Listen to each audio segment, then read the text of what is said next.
shaken yet standing firm. This is Radio Cayman in the Cayman Islands.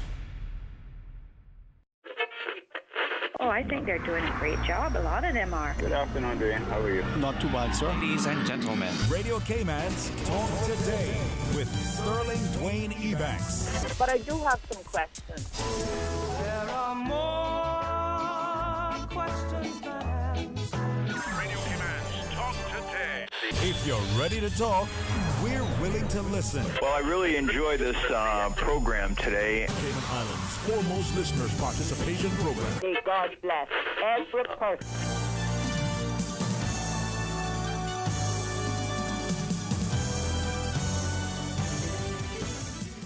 Hey, good afternoon and welcome. What a marvelous Monday as we invite you to be a part of our Mental Health Matters. It's a monthly show and we want you to be a part of it. So please stay tuned for Talk Today.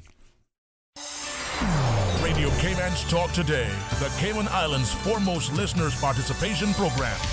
We ask our listeners to avoid statements or comments which are abusive, derogatory, malicious, or defamatory. Do not use any indecent language or make any statement which is false or misleading. Email talktoday@candw.ky or call 1-800-534-8255. Courtesy of Flow. Cayman's #1 network that connects you to your world like never before. Let your voice be heard.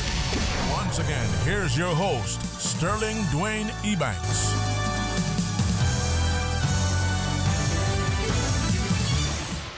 Hey, good afternoon and welcome. And thanks for calling and sharing your thoughts with us. Let's give you the number so you can be reminded. 949-8037 if you want to be, sort of economical in your digits as you dial. Or if you were like some of us, Johan Moxham in particular, and you're a little bit more, careful with your pennies, well, let someone else pay for it. 1-800-534-8255. It's a toll-free call with a kind courtesy of Flow. Well, it's our monthly Mental Health Matters in Dr. Alexandria Borden together with Ms. Heather Lockhart and Mr. Jason Jones. Dr. Borden, Happy New Year to you and to the family and to our panelists. Happy New Year to you guys as well. And I hope that every day we see each other, we say, you know what, Happy New Year, because last year was the longest century ever, I tell you. I keep seeing memes about last week has been the longest year ever. Yeah. So Seriously, man, it feels that way. I thought when I first saw it, it was a joke, but I realize now how time can sometimes, just tick away, but take forever. Well, thanks for arranging, this year's sort of series of discussions for our month of Mental Health Matters. And today's discussion, I think, is probably apropos, but we'll see. So what do you have on the table for us? So today we're going to look at making the most of 2021. We were discussing amongst ourselves before and, saying that I think so many people were so over 2020. Mm-hmm. And I think most of the world was feeling that some magic would happen at December 31st, 2020, that everything would go back to quote-unquote normal. But, the reality is that that's just not how things work. So what we wanted to look at today was ways of kind of processing what happened in 2020, managing the reactions that a lot of us still have to everything that happened there, but also managing expectations going forward.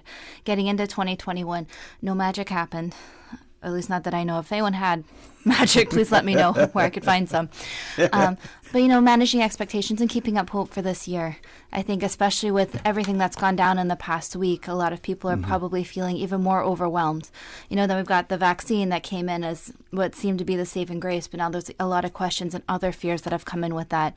There's so much that the whole world is struggling with right now that's what we wanted to look at today is kind of ways of managing that while still making the most of things and still trying to enjoy things and keep up hope and positivity. Well, I appreciate it, and I certainly welcome the opportunity to speak to your colleague over on Course Game On, Mr. Jason Jones, together with, as we both would agree, Ms. Heather Lockhart, not just as a life coach, but as someone who positivity just in life itself. It is amazing. I those who know you and know some of the things you've shared publicly recognize you bring a sense of energy, but positive, sort of nurturing, and it's amazing. So with deference to Jason, Ms. Heather, good afternoon to you. Again, publicly Happy New Year.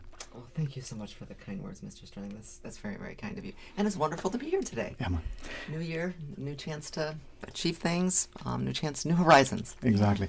It might be, the same hairstyle, the same clothing, but man, it's a new year, a new day, And we face it, right, Jason? We face it with a great sense of hope and expectation. I like what, Dr. Borden was sharing, making the most of 2021, for many of us, at least for me, 2020 was a pivotal year. You just think of it, 2020, it rose nicely. Mm-hmm. Maybe as someone say, maybe that saying that 2020 is hindsight is 2020. That's probably. No. But not just managing expectations and keeping us, hopeful, perhaps in a sense. Making us not only want to keep the faith, but importance of preserving it, recognizing the importance of being positive, and with deference to all who may not subscribe as easily as some of us will, call those things that aren't as if they were. Speak it into being, be that positive, nurturing, kind, loving person that, as I referenced, Ms. Heather always brings to the table. It's important. More than ever now, Jason, at least in my mind. What do you think? Absolutely. I think 2020 we are looking to put it in a rearview mirror for sure, and make it our hindsight. It was definitely a crucial, pivotal year for a lot of people, I would imagine. If I think about my own year, it had the potential to break me or make me, I think. Mm-hmm. And a lot of times I just had to look at what was important to me, like what I valued in my life, and just keep putting one foot in front of the other, no matter how I thought and felt. Mm-hmm. I really had to keep the anxiety at bay. I had to keep a lot of the what-ifs at bay, mm-hmm. and march into the uncertainty with hope. That a lot of good can develop out of uncertainty if we're open to it. Okay. Could I ask you guys, and I won't pretend to be, the client who's come into your, practice, but recognizing that there are many of us, just like what, JC just shared, you had to make sure you do this, try to be positive, because it was challenging for many of us, and many of us coped in many ways. So, thankfully, in positive ways. I know people who would exercise, 2 or 3 times a week, started exercising every day, and not out there causing any injury to themselves, but make sure they went for a walk, a brisk walk some days just a long, stroll, just to clear the air. Others weren't as productive in their approach, right? Nonetheless, we all found ways to cope. But you shared about put it in the rear view mirror. There's a saying, if you don't know where you come from, you don't know where you're going. So for me, let's remember what it was, the challenges to democracy and freedoms, the seemingly ability for political despots to quickly, show their power, the challenge to communities, families to socialize. I mean, there was so much transpiring at the same time. So if we were going to look at what this thing should be, and phrases that still offend me, I find to be so egregious, words like lockdown and quarantine even. I mean, those are significant historical words that have particular connotations for linguists, philologists, and the like. And it's not just semantics. So how do we make sure that historically, whether 100 years from now, as people have looked back at the pandemic of the early, 1900, if they do that in 100 years from now, that they don't see us as this, ineffective, misguided, rather lame group of people, but people who stood for democracy, for freedom, for healthier communities. For some of us, we don't care because a statue is going to be erected or NATO is going to be assigned, and we're going to be helpful no matter what the outcome. And then in 100 years from that, just like roads and others, they'll be pulled down. But that's a different story. How do we make sure we carve that path that now and then for future generations? Those are the thoughts that occupy my mind. How to be remembered well in the future. Mm. Yeah, well, and I think it's hard because in the future, when you look back, hindsight's 2020. You always think that you can see ways of doing things better. Right. Even things like the lockdowns that around the world are still coming back into play. Yeah. Some research shows that they're not effective. But a lot of people swear that is the only way to do it. You have to make the best decision that you can. Yeah. I think that's what we deal with a lot with coaching and therapy is, well, no, I shouldn't speak for coaching, but for therapy. Mm-hmm. You actually said it, the shoulds, right? Yeah. We should have done this, we should have done that. This is how it should have worked. And so it's important to make the best decision that you can. So I think it will be taking the good parts and seeing the changes and having as much growth from this as we can, that will help it. We can't long for what was there before because we're not going back there, no matter how hard we try. Yeah. So, and you brought up a great point, is that so many people have said, I saw this on the first day of the year, as people were just showing their calendars thrown up and thrown into a ball and put into a weight basket. Like, let's just scrap the year. But it's very important to look at the toolboxes that we all built. No matter where we lived in the world in 2020. We were forced to learn so many new things in 2020. So it's great to look at what are the lessons. How did we become more resilient? What did we take from last year that we can move into this year and beyond? That we got stronger, that we got smarter, that we got wiser. And in a granular way and in a big picture way, that we can move into this uncertainty of this year and work smarter, be more peaceful. What can we do with all that knowledge, all the things that we face? That's how we build resilience as human beings when we face adversity. Right. So what can we take from that big toolbox that we've got next to us to move forward, to achieve our goals, to be stronger with our families, as communities, as countries, to grow together all over the world? What can we take from that? All these lessons, we didn't want to learn them. We certainly didn't know this time last year. Exactly. But we learned them anyway. And what can we take to move forward with it? Yeah. You see, adversity builds character, is what we've heard, right? And many of us experience a lot of things. Our personal relations were challenged. Our businesses, for some, were decimated. There was a lot that happened. But there are many of us that had a resolve and we showed our resilience. But I think that stems from the people that we associate with, the resources, having the counselors and the psychiatrists and psychologists handy that we could speak with. But with that now, where we are in a time when there's not only information but disinformation, it's confusing and it's conflicting, and all these competing things coming at us in a way that has challenged who we are as a people. Yeah. I don't know. Well, we spend a lot of time educating graduate students on how to read research and how to understand things. So a lot of it is, there is so much available now. It is hard to tell what's real and what's not real. So sticking to credible sources. I'm not gonna, that's one of the things that really confuses me, especially with even the presidential debate. The TV channels are so different that it's really hard. So I think it's kind of important to watch a wide range of things to get an idea of what's happening. But checking sources, a lot of stuff you see on the internet is just someone's opinion. Right. But even if it's written as fact. Exactly. But even so, if I may ask, even if you were checking sources, would it be also important to have people, your spouse, your children, your siblings, your co-workers, that you can have a conversation and say, listen, I was watching 5 different, news outlets, for instance, and I'm confused. One said A, one said B, one said C, and not having that resource within some of our networks, we don't have anyone to talk to, and then it becomes confrontational. It becomes vitriolic, and then all of a sudden, people are divided because they're on this side and they're not willing to listen to the other side. Jason? Well, I think having an open mind is a skill that needs to be developed. And I've been working on it since I started the helping profession, and not letting myself get too persuaded by certain information coming, and trying not to make quick judgments of people, situations without all the information and whatnot.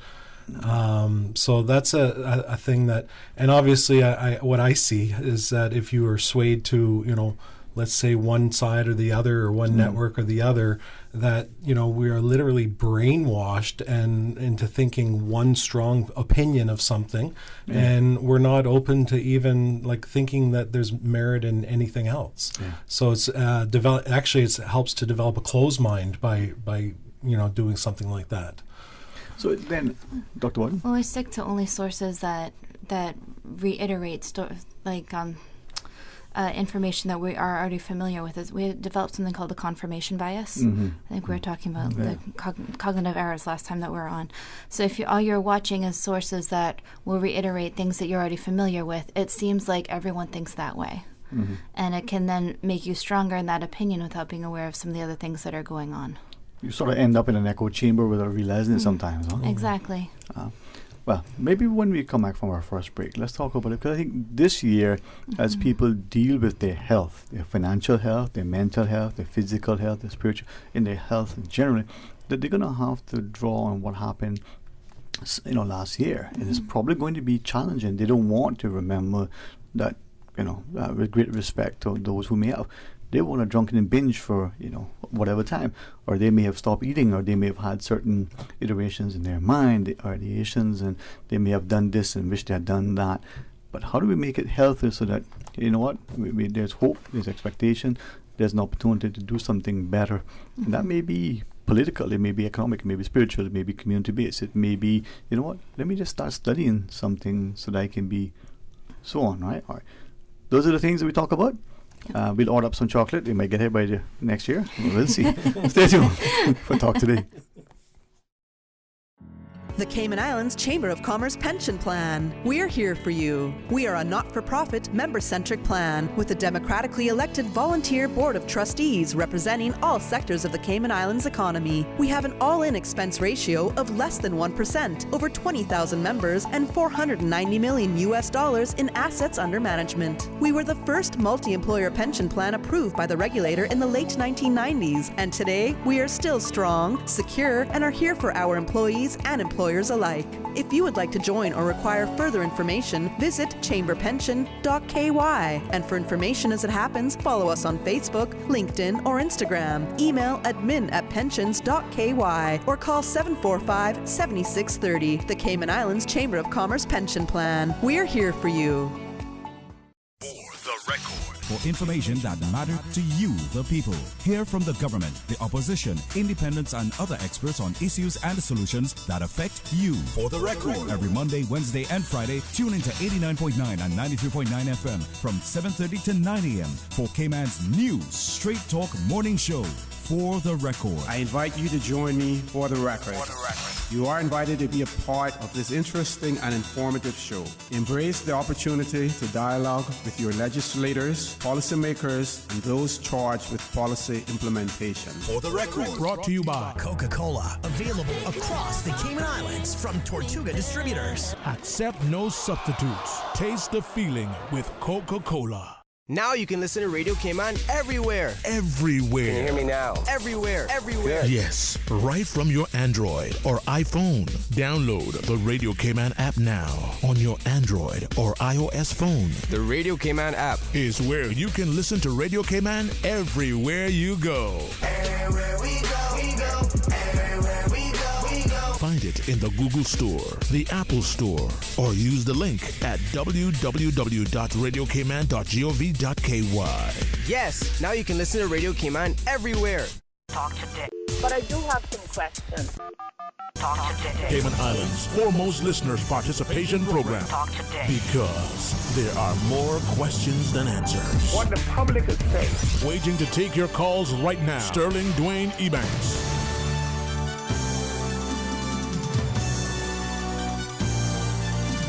Hey, good afternoon and welcome back. Thank you so much for joining us for our monthly Mental Health Matters. Making the most of 2021. I tell you what, boy, 2020 was a difficult time. So some would say it wouldn't be that difficult to make 2021 better. But managing expectation and keeping up hope, or I would say keeping us hopeful. Yeah. Dr. Warden? Well, and I think that that's the catch, is that everyone was expecting 2021 has to be better. You couldn't get worse. And so the first week of 2021 was quite the doozy. So, and I think that that's part of the managing expectations. When we set ourselves up like that, if we set ourselves up for something that is not possible to meet, it's hard. Right. And some people say, well, I didn't expect a lot, but even the terminology is quite negative. Yeah. So just saying it's a new year, I think new horizons, I think I heard Miss Heather say, that kind of approach can be helpful with 2020 was rough, but there's a lot that we can take from it. So let's make the most of what we can with 2021. And that new horizon might be something for you personally. Mm-hmm. Some of the approaches I've heard from my clients are things like, instead of the what, it's the who. Mm-hmm. What am I growing into this year? Who am I growing into this year? Who do I want to show up to be? Yeah. Instead of a very specific goal around, say, time management, and I want to get X done, I want to be more accountable. Instead of something very rigid, it's more of a growth edge that some of my clients are looking for this year, because there's certain things that are out of their control. So they're recognizing that maybe they want to make some steps to improve themselves. Mm-hmm. Maybe, as Dr. Bodden was mentioning on the break, maybe they're taking on more studies. doing things to improve themselves, maybe in a physical way, maybe in an intellectual way, but that's within their control. So is it then that as we look at what has transpired in our lives, some of us, it'll probably just be focusing on, 1 year. We're at age 50 or age 60, or maybe we're at age 20, or for some probably even, age 15. Those years before 2020 were significant. For us, we're only isolating and magnifying what transpired in, 2020. Are we at risk of sort of negating everything else prior and potentially setting the stage for what may come after? So 2021 and going forward, Jason? I think we'll soon forget 2020 as 2021 comes along. We'll get caught up in those problems and challenges and victories and stuff. It all creates who we are. All of our experiences create who we are as a person. And you said something earlier about, what doesn't kill you makes you stronger. And, I think the more challenges and experiences we go through, it's that thing that, it's amazing what we can do when we have to do it. We think we can't do certain things until we're put in a position and we realize, wow, like I can really step up to the plate here. And like Heather said, it's who we are, what is our dash, what are we going to do in terms of our life, and how do we want to be remembered? So it's turning your life into a work of art. We all have different roles in our life, and I'm a son, and I'm a husband, I'm a counselor, I'm an individual, spiritually, physically, emotionally.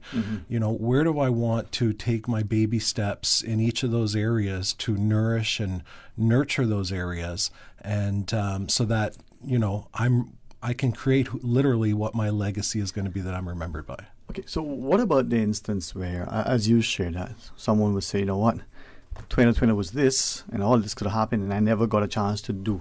So all of a sudden now they're going to pursue everything and anything, and just, Ms. Heather, what do you say to that person? Who's going to jump right in and say, I mightn't be here come, look at what I missed last time, so I better, and we resolve in our minds that, no man is promised tomorrow, so let's do it all today. And I understand that approach, that we missed out on so much last year. Yeah. So now we're just going to go for it. Yeah. So managing expectations, as Dr. Bodden was talking about, in a way that can be realistic is very important. So putting those big goals out there, that's great.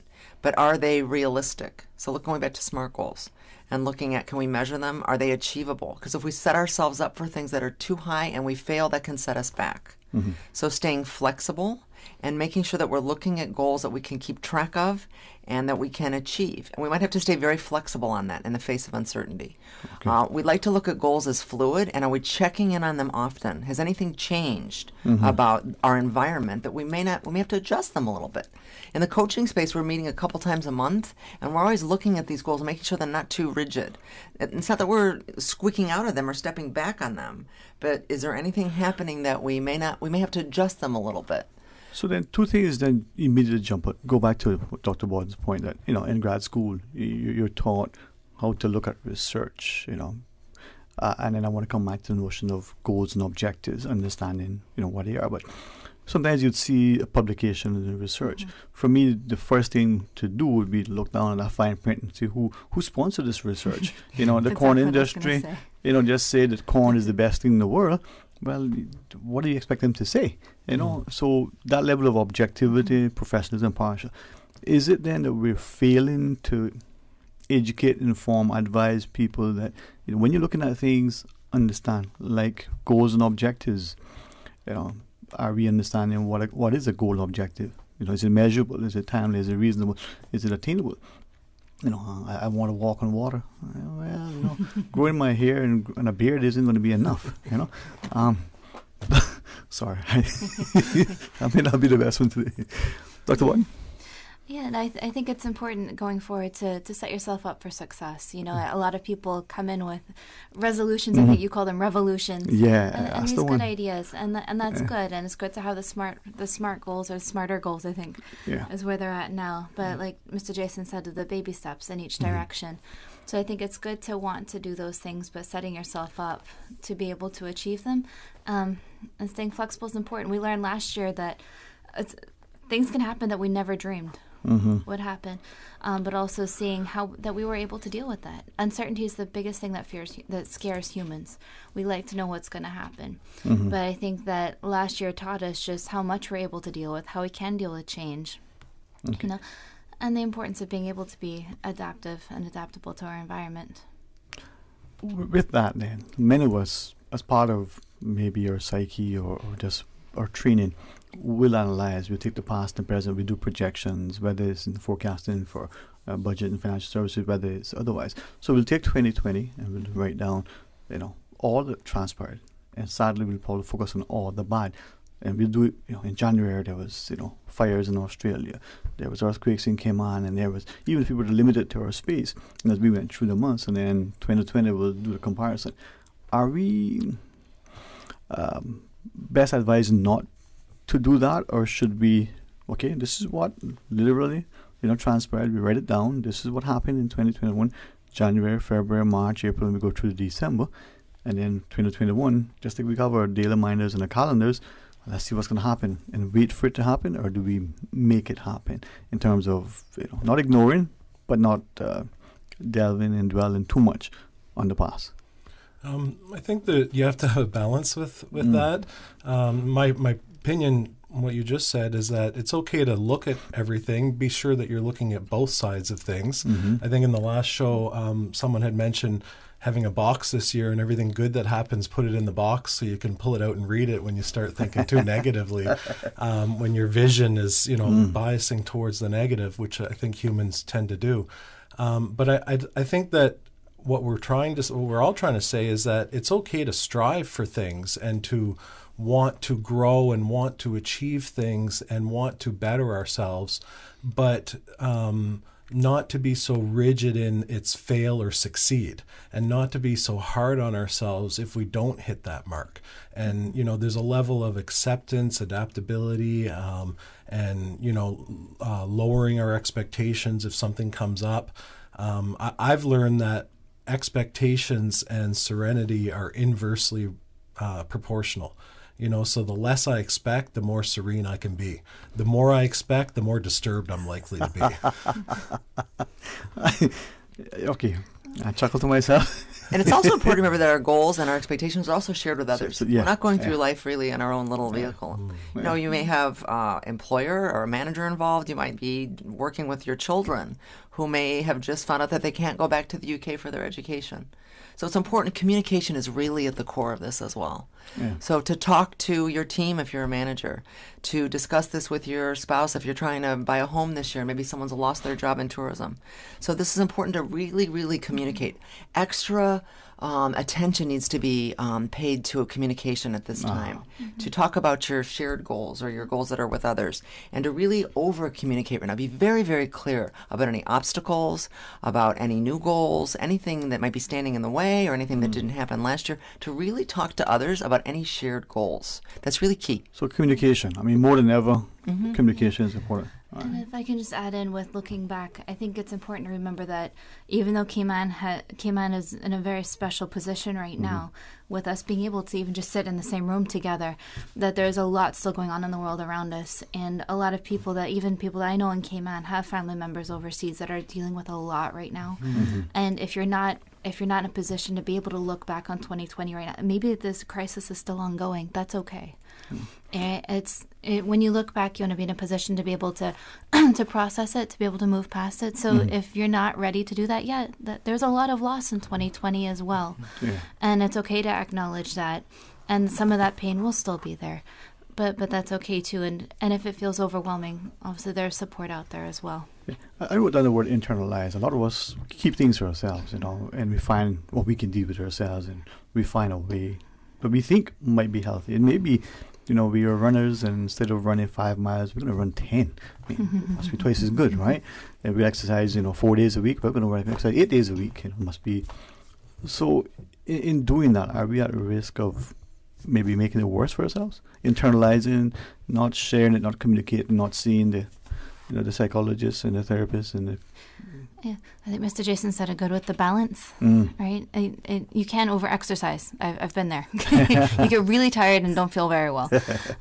So, if you are, it's good as a way of releasing energy, right? So exercising will release the tension that we get with the stress.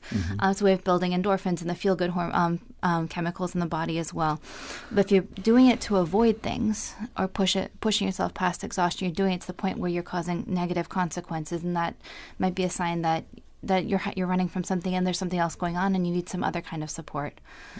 So just a chance to step back. So a lot of times to do that, we are avoiding things. And so when you get that urge to have to go running, what is actually going on, and sitting with that to see where those feelings are coming from.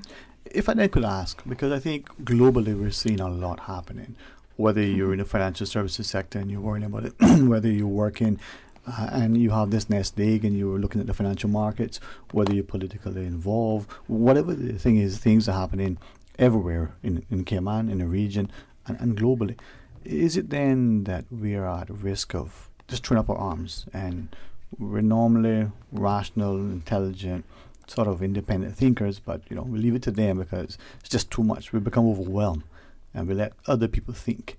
Can we talk about when we come back from the break? Either Ms. Susan is telling Cayman Airways to come into... No, we have a break to take. But can we talk about that? The need for us now, if there is a need for us now, to even be more inclined to think, independent thinkers, critical thinkers, assess, to be objective. Not get into just a space of negativity and making noise just to make noise and, what Mama say, making strife, but making it productive. Well, that's the question for the next section. Stay tuned for Talk Today. Dream a little dream with this year's holiday sale at Powerhouse Gym, King Sports Center. Get Fit 2021 sale from December 15th to January 15th. 2-for-1 Powerhouse Gym memberships for $650 or single memberships for $350. The perfect Christmas gift or New Year's resolution. Gift certificates are available. Call 946-5464 or visit www.kingsportscenter.com. King Sports Center, providing your fitness, recreation, and relaxation needs. Remember, fit is not a destination, it is a way of life. Radio Cayman, maintaining the innovation. On a daily basis, making it easy to connect with you, our listeners. Add us to WhatsApp today, 925-3261. That's 925-3261. Radio Cayman. Send a text or voice note. Can I send a request, please? You don't really have to ask us. Just send a request. This is a shout out to my ex. Radio Cayman, the voice of the Cayman Islands. Radio Cayman, maintaining the innovation. System 1 loaded. For the record, every Monday, Wednesday, and Friday mornings from 7:30 to 9:30, we interview the various government ministers, opposition, and Cayman Island legislators. For the Record is brought to you by West Bay Pharmacy at Centennial Towers. Visit us today for fast, efficient, and professional service. Everything you need and the hours you need it at West Bay Pharmacy. Talk today. But I do have some questions. Talk today. Cayman Islands' foremost listeners participation program. Talk today. Because there are more questions than answers. What the public is saying. Waiting to take your calls right now. Sterling Dwayne Ebanks.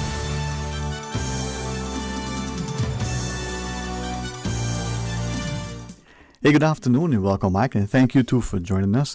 It is a Monday and you may feel, it's January. Yep, well, Susan showed me the calendar. I think it says January 1-1. I'm not sure if that's January the 2nd, if it was like a King John the 2nd or if it's the 11th. What is it, Miss Susan? Today's the 11th? Yeah, she's here until it rains. Yeah. I know it's definitely hard to know whether you're coming or going these days. And I think that, in the midst of all of this, we often talk about mindfulness. I think that's really important. There are so many big things at play right now that it is important to read the information, to be aware of it, but also to focus on the present moment. There's a lot of things as well that are out of our control. Exactly. Okay, so Dr. Alexandra Borden, Mr. Jason Jones, and Ms. Heather Lockhart, joins us for a month of Mental Health Matters. I was asking earlier, because I think it's so important, and maybe it isn't for other people, but for me, so guide me in case I'm off on this one, but to read as much as you can, or if you would like to listen to audio or watch a video, to get as much information as you can from as wide a variety of sources as you can, to be able to be as informed as you can. But in all of that, then to distill that information, to make some sense of it. And sometimes it's not easy. It's confusing, you know. Dr. So-and-so has said this, and now Dr. So-and-so is saying something completely opposite, and you're going, I'm not sure which one. With that in mind, are we now at risk, the academics, the scientists, the intellectuals, the teacher, the parent, the pupil, of not doing that, of not using what I feel is our God-given ability and intellect to analyze and assess and try to make sense of all that is happening, and just throwing our arms up, as I said prior to the break, and let them. We've elected them. We've appointed them. They know better. They're smarter. We no longer will think anymore for ourselves. Well, I mean, I would be inclined to say that the research has always done that. I think as in the field, in the scientific field at least, research, there's a saying I probably can't say on air, but it's like big lies or statistics, right? The statistics are actually the worst, because research can say anything you want. And when I'm working with my students at UCCI, that's always what I say first is, look who paid for the study, right? Who organized the study? Because a lot of medication trials are run by drug companies, right? And the odds are stacked in their favor. So it's always important to look at that. So, but I think the difference now is that everyone is being exposed to it, right? And so what we do with research is that something will come out and something will be completely one way. Other people then run studies that will come out with other ideas. So what we end up doing is looking for trends, right? So as more and more research comes out, we look for trends in literature. There's always going to be one-off things, right, that we call outliers. So it's important to look at more of what, as more research is done, and you can even do studies of studies. What's the word? Yeah. It'll come to me on the next break, because I teach about this. So I'll be teaching about it next week. But there is, meta-analysis. Thank you. Yeah. And so meta-analyses are actually studies of studies that will look at trends in that way. Right. So there's ways that we've dealt with it, but I think the difference now is that everyone is being exposed to all of it. And it's not, of course, not as rigorous as scientific studies either, because it's so many opinions are being put out there. But studies, especially meta-analysis and the like, you have a timeline. It's not something that it's all happened in 1 year or in 6 weeks. This is decades of things and the analysis. So just like we want to do a trends analysis to see what the markets have been like over the 100 years, to see the peaks and the troughs, the more data, the better. But then could I then ask then from that case, I think back to the class where either we're the teacher or we're one of the students, there's always somebody in the class who is going to have a contrary view on everybody else's opinion for whatever reason. In today's world, that person with that contrary view, for whatever reason, maybe just want to be provocative, maybe they really, have a different bend in their thought process. They're ostracized, they're banned from certain things, they're seen as, pariahs and outcasts and all sorts of things. And we've labeled them, conspiracy theorists. So is it then that in doing that, that individual now who really, prior to, last year, was a strong academic, for instance, objective, critical thinker, all of a sudden feeling the pressure, well, if I don't conform, if I were to ask, was it whack-a-mole? You stick your head up, after a few times you get hit, you probably stop sticking your head up. Are we at risk now of losing the independence of thought, the objectivity, the impartialness, because everybody is now singing from whatever that hymnal is, and not necessarily, it's in chorus. Mr. Jones, me and his... Deep questions. We voted during the break, and we said we'll give it to you. I do think we are somewhat at risk of that. I don't think we give the younger generation enough credit, however, though, because I think that they're probably going to be better at it than we are because of the exposure to the internet and all the information and stimulus that they get on a daily basis, and the idea that we are trying to teach these critical thinking skills to the younger generation rather than just, the laws and rules, because it can't be applied in every situation.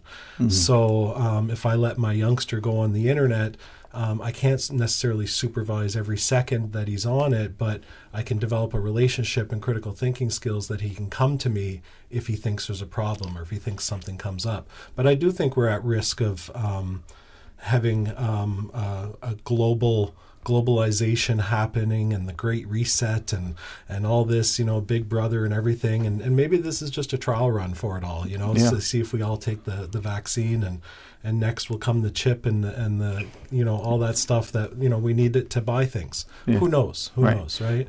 But even having those discussions, even just offering that as a comment, whether in jest or whether just in an attempt to be critical assessing what has transpired, there are those who will not associate with people because they have a view, whether on this side of the table or that side of the table. This is, not just, partisan politics on steroids. This could potentially put people's personal relationships, business transactions, and the like. But our health, our overall health and well-being in jeopardy. It can put a lot of stress on relationships. It can cause a lot of stress and anxiety in ourselves as well. And that's where I think, doing some self-reflection, having some ideas of your values, your beliefs, but, trying to be comfortable with them to be able to have the discussion. It's when people feel threatened that they get very defensive. And so Mr. Jason talked about having an open mind. I think that's important to be willing to at least hear. Because you hear someone else's view doesn't mean you have to agree with them. And you can still care about a person and have differing views. It can be difficult, but I think that's where, if that happens, Ms. Heather talked about communication, expressing the boundaries. I do a lot of work in the line of like feminism and women's rights. And so, sometimes people even feel a way about that. And so it's important, if that is the case, then maybe I won't have those discussions with that friend or that colleague, and to be able to put that aside. So it just is going to take a lot more from us individually to be able to separate from it, take time out from it, be able to take a break from it, to be able to manage to stress ourselves, but then having that conversation, or if that person's not open to a discussion about not talking about it, maybe it's going to be taking a break from that relationship. All right. Something that we shared at the outset too, that in the early part of the year, as we got into this, it was difficult for some of us. How do we cope? How do we manage? Even though we might know how to, because of all the things that are transpiring. Now more than ever, we may see the consequence of that. What is the government that has gone into significant debt in order to keep the economy afloat, the family who's exhausted its savings and is at risk of further sort of job losses and all the things. Many of us are still feeling the effects of 2020, and it will continue to hit for many people. Wow. Yeah. Well, hope and being positive, I guess, Ms. Heather. Yeah. Or Dr. Watt? Well, I would say something that has struck me from everything is just how small the world is. And I think that's crazy. That's something that happened halfway across the world that, back in the day would have been like, oh, that's all the way in China. Just how it has affected everyone. And it's kind of mind-blowing just, how small the world actually is and how connected everyone is. Yeah. But also I think that while things are big and scary now, to know that we've been through similar things before, right? Yeah. If we met someone from the 1800s and showed them everything, I can answer phones from my watch now. My husband got me a new watch for Christmas. That would have been unheard of back in the day. Even to have a watch on my wrist would have been unheard of. So I think while it's scary and new and seems life-changing, and by the way, Sweden already has chips in the arm to pay for things. Yeah. These are small steps now and seem kind of mind-blowing for us, but really the human race has always done this. We're advancing, we're embracing technology. Exponentially. Yeah. We've grown. and change is fearful, but I think fear is that thing that we all find difficult to respond to, whether we fight or flight. But Ms. Heather, well, go ahead, jump in if you want to. And there's a lot coming for the Cayman Islands in the near future in terms of reopening. And there's a lot of different opinions here in the Cayman Islands about how that's going to unfold. There are different goals and different views about how that's going to happen, when it's going to happen, fears about people coming back into it. We've been in a bubble. Right. We've been in a relatively safe bubble for a while now. Yeah. So the idea of people coming back on island, the idea of us getting on a plane again for some of us that have not traveled. So there are fears and anxieties and also hopes. Yeah. So there are conversations to be had, kind conversations where we value that other person, where we may have different views. Right. So it's important to think about how we talk to people and how we communicate about that, when we move forward with reopening and moving into uncharted territories as a country. But it also shows us too that as a people we're adaptable, right? Yes. We had a government 2019 December, that probably would have faced a different outcome at an election had it been then than they may face now. You know, people were, I've got to get rid of them. Now they're singing their praises. So it shows that we are able to be responsive. Are we going to be responsible? Are we going to be, sufficiently informed and engaged and involved in whatever that thing is? All right. After the break, let's solve the world's problems. We've got 15 minutes. Stay tuned for Talk Today. Today's biggest news. Radio Cayman. It's only 2 species that we have on the island. Generations present. Your voice, your choice. It is in the best interest of the people of these islands. Local, regional, international. This is Headlines from Radio Cayman's newsroom. Today's biggest news. From January 14th, travelers arriving in the Cayman Islands will need to show evidence of a negative result from a PCR COVID-19 test taken no more than 72 hours prior to departure in order to board their flight. Cabinet approved the measure on January 5th, which requires all travelers aged 10 and older to provide negative test results from an upper airway swab. An amendment to the current regulations under the Public Health Law 2002 revision that outlines the new requirements and penalties for any breach is published on www.gazettes.gov.ky. In international news, North Korean leader Kim Jong-un celebrated his birthday with a long wish list of new weapons. It included more accurate long-range missiles, super-large warheads, spy satellites, and a nuclear-powered submarine. The military plans announced during one of the biggest political events in North Korea in the last 5 years may sound threatening, and it is indeed a threat. But it's also a challenge. The timing of this message is key as it comes as U.S. President-elect Joe Biden prepares to take office. House Democrats are formally unveiling their resolution to impeach U.S. President Donald Trump on Monday, charging him with incitement of insurrection for his role in last week's riots at the U.S. Capitol. The single impeachment article, which will be introduced at 11 a.m. when the House gavels in Monday, points to Trump's repeated false claims that he won the election in his speech to the crowd on January 6th before pro-Trump rioters breached the Capitol. It also cited Trump's call with the Georgia Republican Secretary of State, where the president urged him to find enough votes for Trump to win the Senate. 6 inmates are on the run after breaking out of a California jail in the United States over the weekend using an improvised rope. Dozens of investigators are scouring the region looking for them. Law enforcement officials warned the public that they should be considered armed and dangerous. One of them was being held on a murder charge. The jailbreak happened late on Saturday night. There, the fugitives are thought to have managed to get onto the rope of the county downtown jail in Central California and used braided sheets to escape, but guards did not realize the men were missing until the next morning.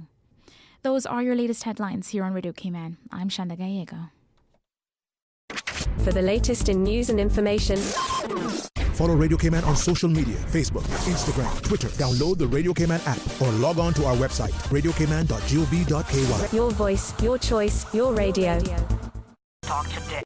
But I do have some questions. Talk today. Cayman Islands' foremost listeners participation program. Talk today. Because there are more questions than answers. What the public is saying. Waiting to take your calls right now. Sterling Dwayne Ebanks.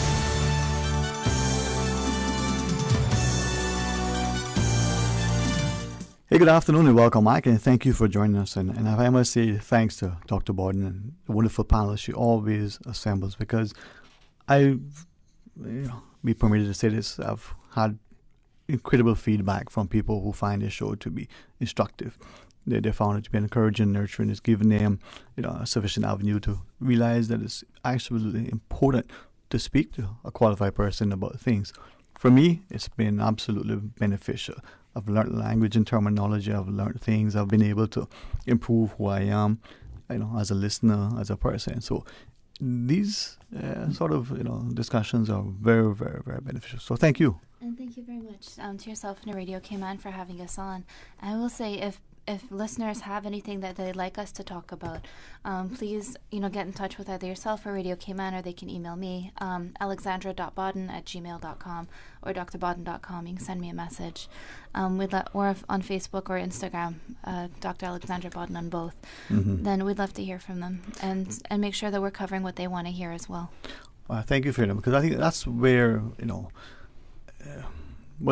I'm reminded you have 2 ears of woodbell, so you can listen as twice as much as you talk. But if we're not talking and communicating, if we're not getting help with the issue. I need something done around the house. I know I call my brothers because I want it done right. But you go to people who can help you, and talking about your feelings, your issues, it makes you stronger. It doesn't make you weak. It's not because you have a problem. It's probably only a problem if you ignore it. So thanks for this. And there's so many options available as well. Around the table we've got therapists, I've got coaches. There's free services available through Department of Counseling Services through the government, which is available at 949-8789, and that's free counseling services. There's a lot available. Our information will be on drbodden.com. And if you have any questions, even if I'm not able to help, I'm happy to help you find the person who can. We've got a great network that's very supportive of the show that has been on before, but even ones who haven't been on, we tend to all work together. We want to help you find the right person for you. So important, and I believe we're getting there. But now with 2021 rolling in, the new year, with great reference to what we've seen, but certainly with great respect to what we probably ourselves will do. We go into the gyms, for instance, and they're full. I mean, a lot of people who genuinely want to do what they've tried to be, all last year and the year before, and it may last till March or till tomorrow.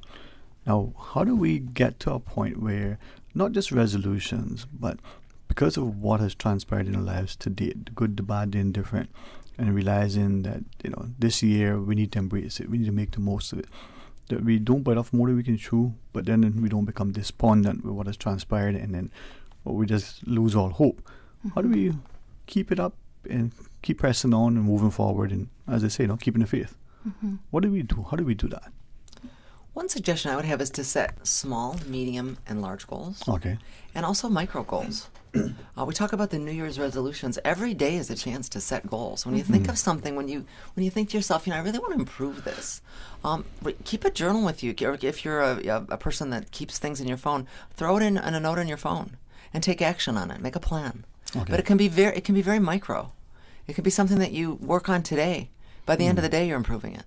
So people get hung up on these things like my birthday and January 1st or the fall when we all have this thing about school. So we have these kind of artificial things in our mind that this is when I'm going to start to improve. Today's the day. Let's move it. Let's move the dial. Let's move the needle. If we're 1% better every day, we're really going to make some major improvements. Conversely, if we start to slide back, that's where we feel like, I was a whole lot better 5 years ago. People come in the coaching space and say, my prime was last year, and the person might be 30, or it was 5 years ago, and I'm almost 60. And I've had a lot of personal improvement in the past couple of years, being around the table with people like yourselves. So today's the day to start with that micro goal. And it's okay to have the big goals too, and move towards those. That's how the big goals happen, with the baby steps. I've said it a lot of times in this wonderful space. But when you think of it, pop it down on your notepad or your phone and make a step forward. Work with a coach, work with a therapist, or work with your personal trainer or your friend as an accountability partner, and start to move the needle. Yeah. There's lots of apps that are really helpful as well. It turns out I'm more competitive than I realized. My watch is a Fitbit, so I measure my steps. I also wear it when I ride my horse, so none of my friends will race with me anymore, because he gives me lots of steps. But even things like MyFitnessPal, there's different apps that you can use. Whatever your goals are, find an app that can support that. I've had friends that have quit smoking that have apps that show you how many cigarettes you haven't smoked today, how much money you save from not smoking, how many minutes you've added to your life. There's lots of different things that are really helpful. And even some mindfulness-based apps as well. Ones like Headspace or Calm. Actually, Fitbit has a measure of mindfulness now too, and relaxation. So whatever you're working on, there's probably going to be an app that supports that if you like to get goals and awards. So I enjoy it. Yeah, is that then that we need to sort of take stock of who we are. We own a business, we'll do an inventory. I mean, some businesses will actually close for a period of time. I'm not quite sure, understand why. Leave that one. But they need to know what they have, right? So they spend this time, money, and preparing it. So do we need to inventory then who we are, what we want, in order to be able to get to that point? With her permission, a lady shared that she recognized, today would be a long, long time ago, that her posture wasn't what she would like it to be. And I hope I'm not identifying her or embarrassing her, but she said it was okay to share. She had an aunt who, or as she puts it, an aunt who was very straight-laced and straight up, rigid is how she would describe her aunt. But she was like a piece of metal when she sat, when she walked, very erect. And this young lady, as a girl, never had that sort of gait, no posture. And so at some point in time, she decided that she would work on it. Took her years, but now, in her years, beyond 50, she probably has a posture better than many of us in her teens. Mm-hmm. By working on it. It wasn't something that happened overnight, and she didn't realize it until years later. That apparently the aunt made a note of it, not long before the aunt passed. Oh yeah, I've been noticing for years. You're much more like me now. So it can be if you work on it, right, Miss Heather? Is what you're saying? Yes, and that's a fantastic story. I'm inspired by that. Oh, thanks. Well, it's not my story. I just. I'm so glad that she shared that with you. That's a great example of what we're talking about. Incremental progress. Yeah. Huh. And determination.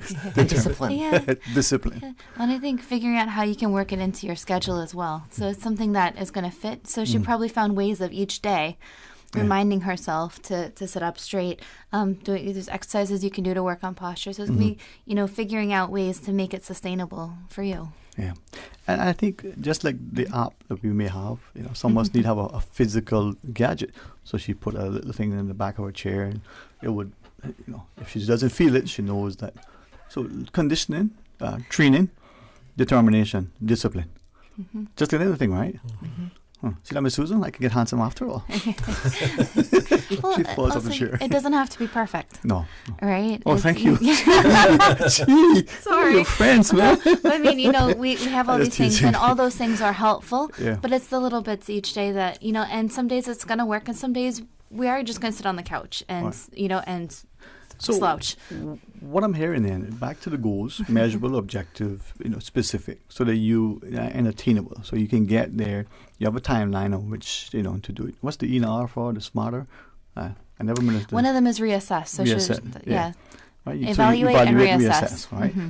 So you have these things that you want to do, but then the other thing is being willing to identify what is it that you want. So whether it's political or economic, whether it's financial in terms of, and there's a difference between economics and finance, just in case I'll tell you about it later, or social, or it may be something that you just want for your own self. Mm-hmm. Nobody needs to know. You just need to know that that's what you want. So identify what it is that you want, and in a very determined way, set about achieving it. Hopefully it's something that is positive and productive and helpful and not going to harm you. But for those of us who are sitting there going, I'm just too beat, man. Last year, I'm just glad to survive. That's not me. We survive. Oh, there's hope. There's life. There's opportunity. Mm-hmm. Let's make it better for everyone. See that, Miss Heather? Boy, just wow. All right. How then? Okay. As we look at it, yeah. Dr. Button. Well, and I would say that, we did survive, and I think that's important. And any of the challenges that we faced last year, something came out of it. So that can be the other way of looking at it, if you are taking time to reflect, is seeing what we learned or what came from it.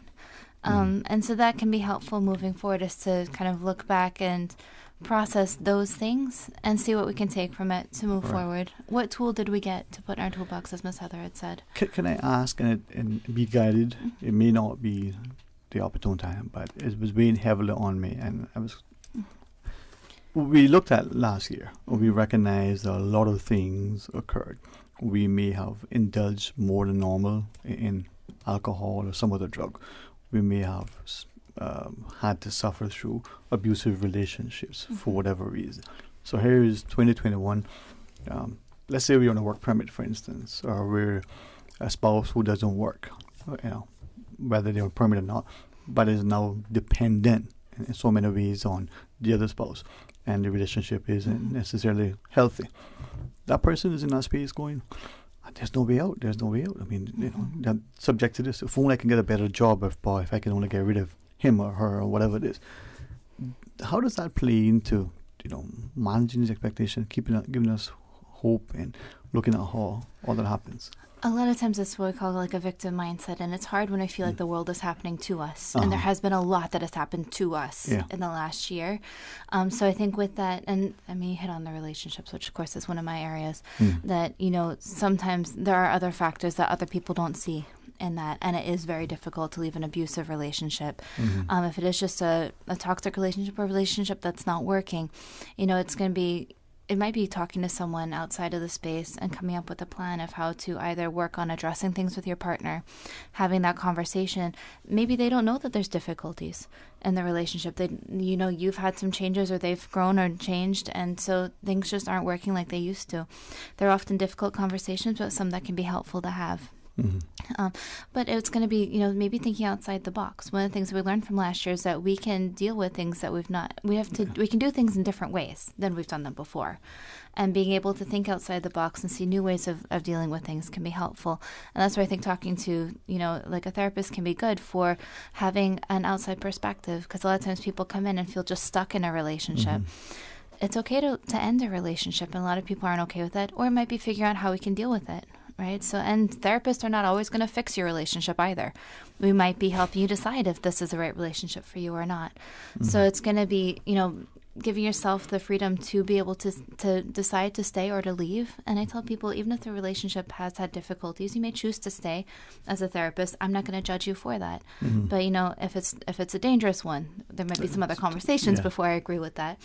But for the most part, it's figuring out what's right for you and giving you the space to see what you can do within the situation. A lot of it is focusing on what you can control. We've all talked about what can you do today to be different. And it might be that this evening when you go home for dinner, you put down your phone and you ask your partner to do the same. It might be something small, and focusing on what's in your control. Stuff like cards and play. Because we were talking earlier, and for many of us it's about all the things, but what about the relations that we have? Putting down the phone for a bit and having a meal. It may only be half an hour. Maybe it is actually talking or spending time with the child, whether it's a teen or whether it's a toddler. I will say I've never spent more time with my family than I did during our lockdown. But I think that's one of the things that I really took away from it was how nice it is to slow down. As you know, I tend to be a person who's go all the time, and I enjoy everything I do. But that really made me slow down and reevaluate things as well. And so that's one of the things that I'll be taking forward this year, is making sure that I still slow down and spend time with family. So that's another challenge from society as well as it is from the business sector. We were forced to make adjustments, and we sort of demonstrate that we can be adaptive. And many of us got more time. We were exercising not just because we had time, but we probably felt the roads were safer to ride our bikes to go and to walk. Is it then that we are such a mad rush to get back into what was the norm without appreciating that our norm isn't necessarily healthy or helpful or productive or financially beneficial or whatever that measurement is that we ascribe to it?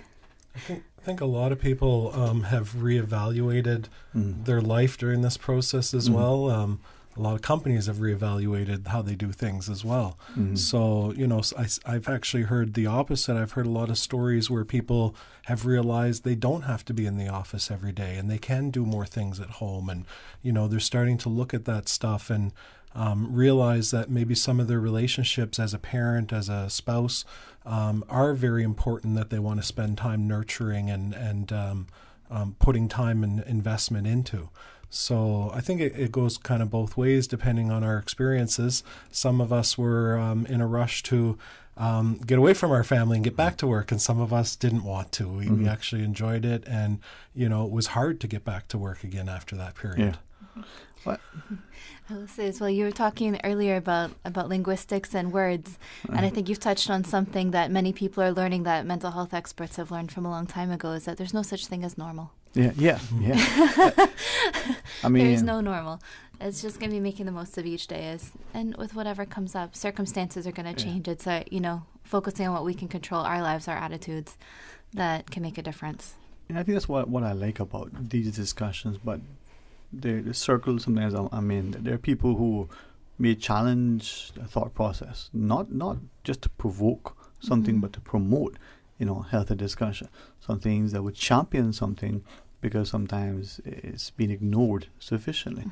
And there's power in words, but then there's also power in a community a community of minds looking at something to figure out what's the best way. I think back to watching, when they would launch the boats way back when, there were a bunch of people with, bamboo rollers and ropes. There were no cranes. There were no, sometimes the launch ramp wasn't that conducive either. But they got it off after much discussion. Healthy discussion. But they got it done, working together. Very much the same though, Ms. Heather? Absolutely. And I'm just listening around the table to all this valuable insight from everyone else. I think it's important as we move forward in this year to remember that there isn't a normal and to not make assumptions about others.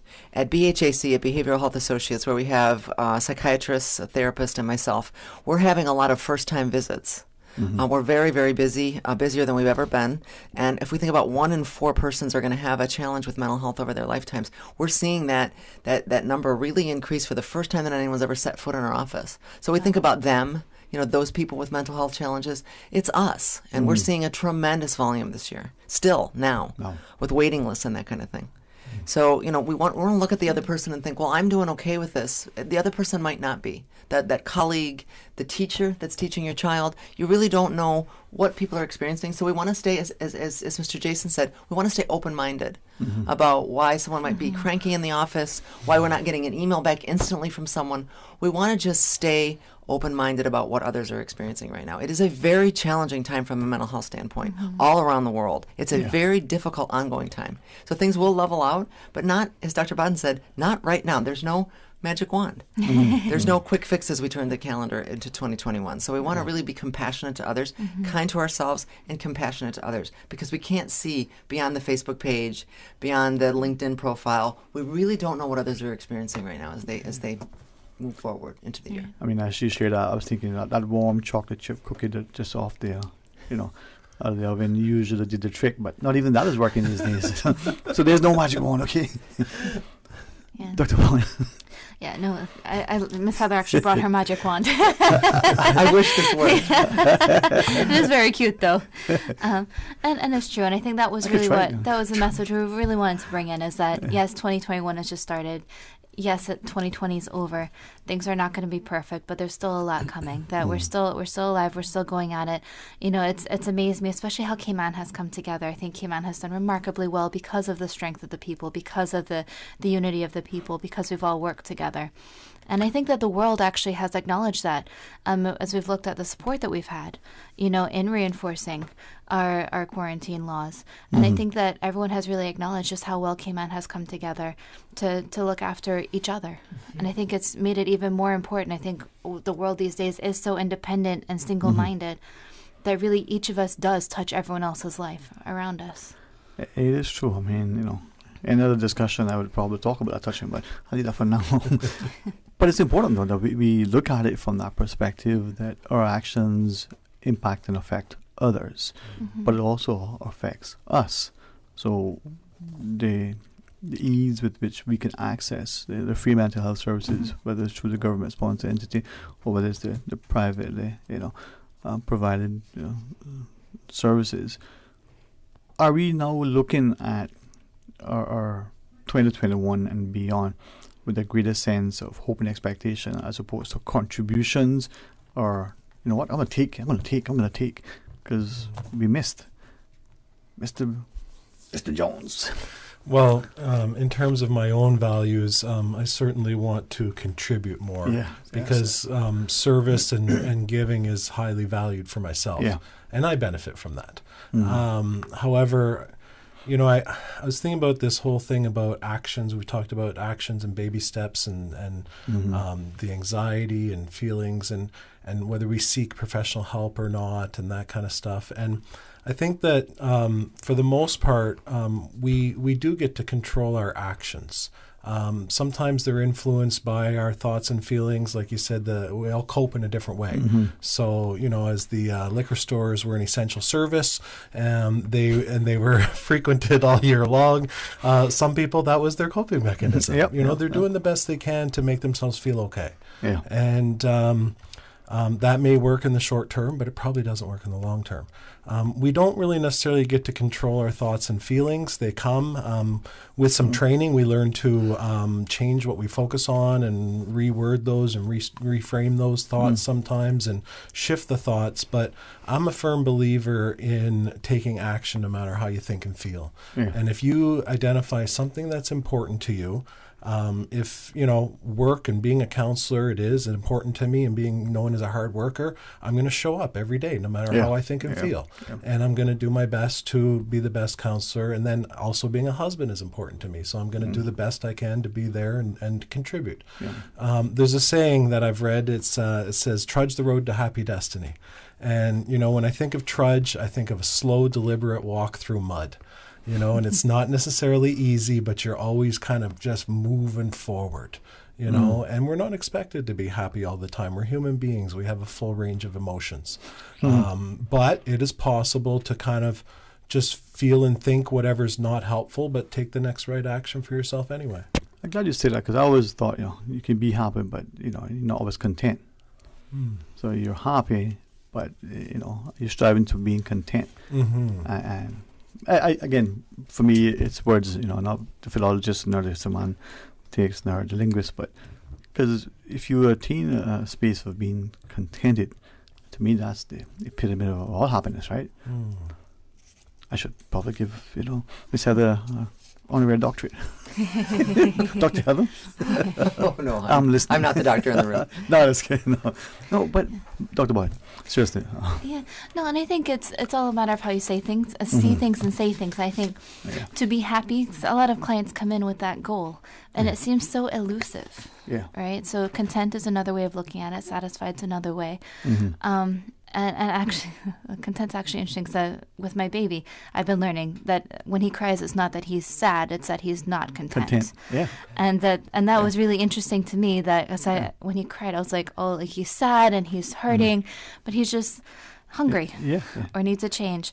But the words that we use can help to empower us. And so if happy has kind of this mixed feeling of what you want but something you can't get to, it might be changing the words and looking at the actions behind that. If you were happy, what would you be doing? What would be different? And what can you do today to take you a step closer to that? I think, so when clients come in and they say they want to be happy, I write that down. But what does that mean? What would be different? How can we get closer to that? And looking at the actions and what they can do today to get closer. If it's more time with family, if it is going to be being healthier. Healthy is another one, right? What does healthy mean? Right? Is it going to be that you're exercising more, and it doesn't have to be the gym? No. It can be, anything. It might be going for a walk with the dog. It might be going swimming. Everyone now knows I do aerial work. Whatever it takes. Ride horses. It can be fun. Do fun I do stuff. acrobatics. I'm going to I saw you in class on Saturday. So it's going to be, that's the flexibility that Ms. Heather was talking about. Especially at the beginning of the year, we come in with these resolutions and these big goals. And like you said, we missed out on so much in 2020, right? That there might be more pressure to overperform this year. But just to take it slow. And if it didn't work before, it's okay to step back and reassess it. Change what you're doing. Find other ways of meeting whatever your goal is. So if it's happy, if it's healthy, whatever it is, what does that mean? And if what you're doing isn't working, what's another way of getting there? So in a space of mindfulness and in a mindset, life then should be a journey, not just a destination. Agreed. Right. Yeah. That's what mindfulness is really enjoying the moment. Yeah. I think that's what, I watch the sunset every day. During the lockdown, I was very blessed that I've got a front porch that has a great view of the sunset. I posted it on my social media for my friends and family. But that's really about taking those few moments for yourself, and that can really help to balance out everything else going on around you. It's the calm in the storm. To be able to just take a few minutes to unwind. There's actually an ad on TV by Calm. The app is called Calm. Have you guys seen it? And it says for 15 seconds, do nothing. And it's got a little timer, which is how the app works. And it's just rain coming down. And it's beautiful. It's an awesome way of bringing mindfulness in to your daily life. That's the hardest thing. And it will measure it, and you can get gold. You can get prizes if you do it every day. So that's why I like doing nothing and to live in the moment. That's what I'm working on. That's what most of us are working towards these days. That's why mindfulness is such a big thing. It really is stopping to smell the roses and enjoying the process. You're not where you want to be, but you're not where you were. So it's also being with the people that you're with. I mean, If I was with you folks and we were having a conversation and I was on my phone, not engaging and not looking at you and attending to you. Sorry, you saying something? That's right. Yeah. Then I'm doing something, but I'm not being very mindful. Yeah. Or eating an apple and an orange and just experiencing the taste of that, and paying attention to it instead of unmindfully eating the chips and you see, now food is different now. Oh, I'm mindful. I really enjoy that chocolate chip cookie. Ooh, yeah.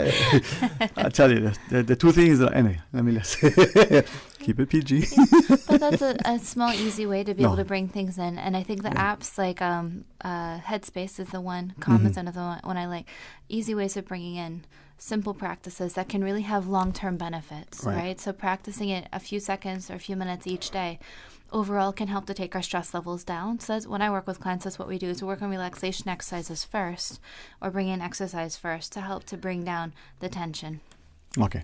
Well, I always look forward to these discussions. I always feel that I grow as a person, not just intellectually, that's not it.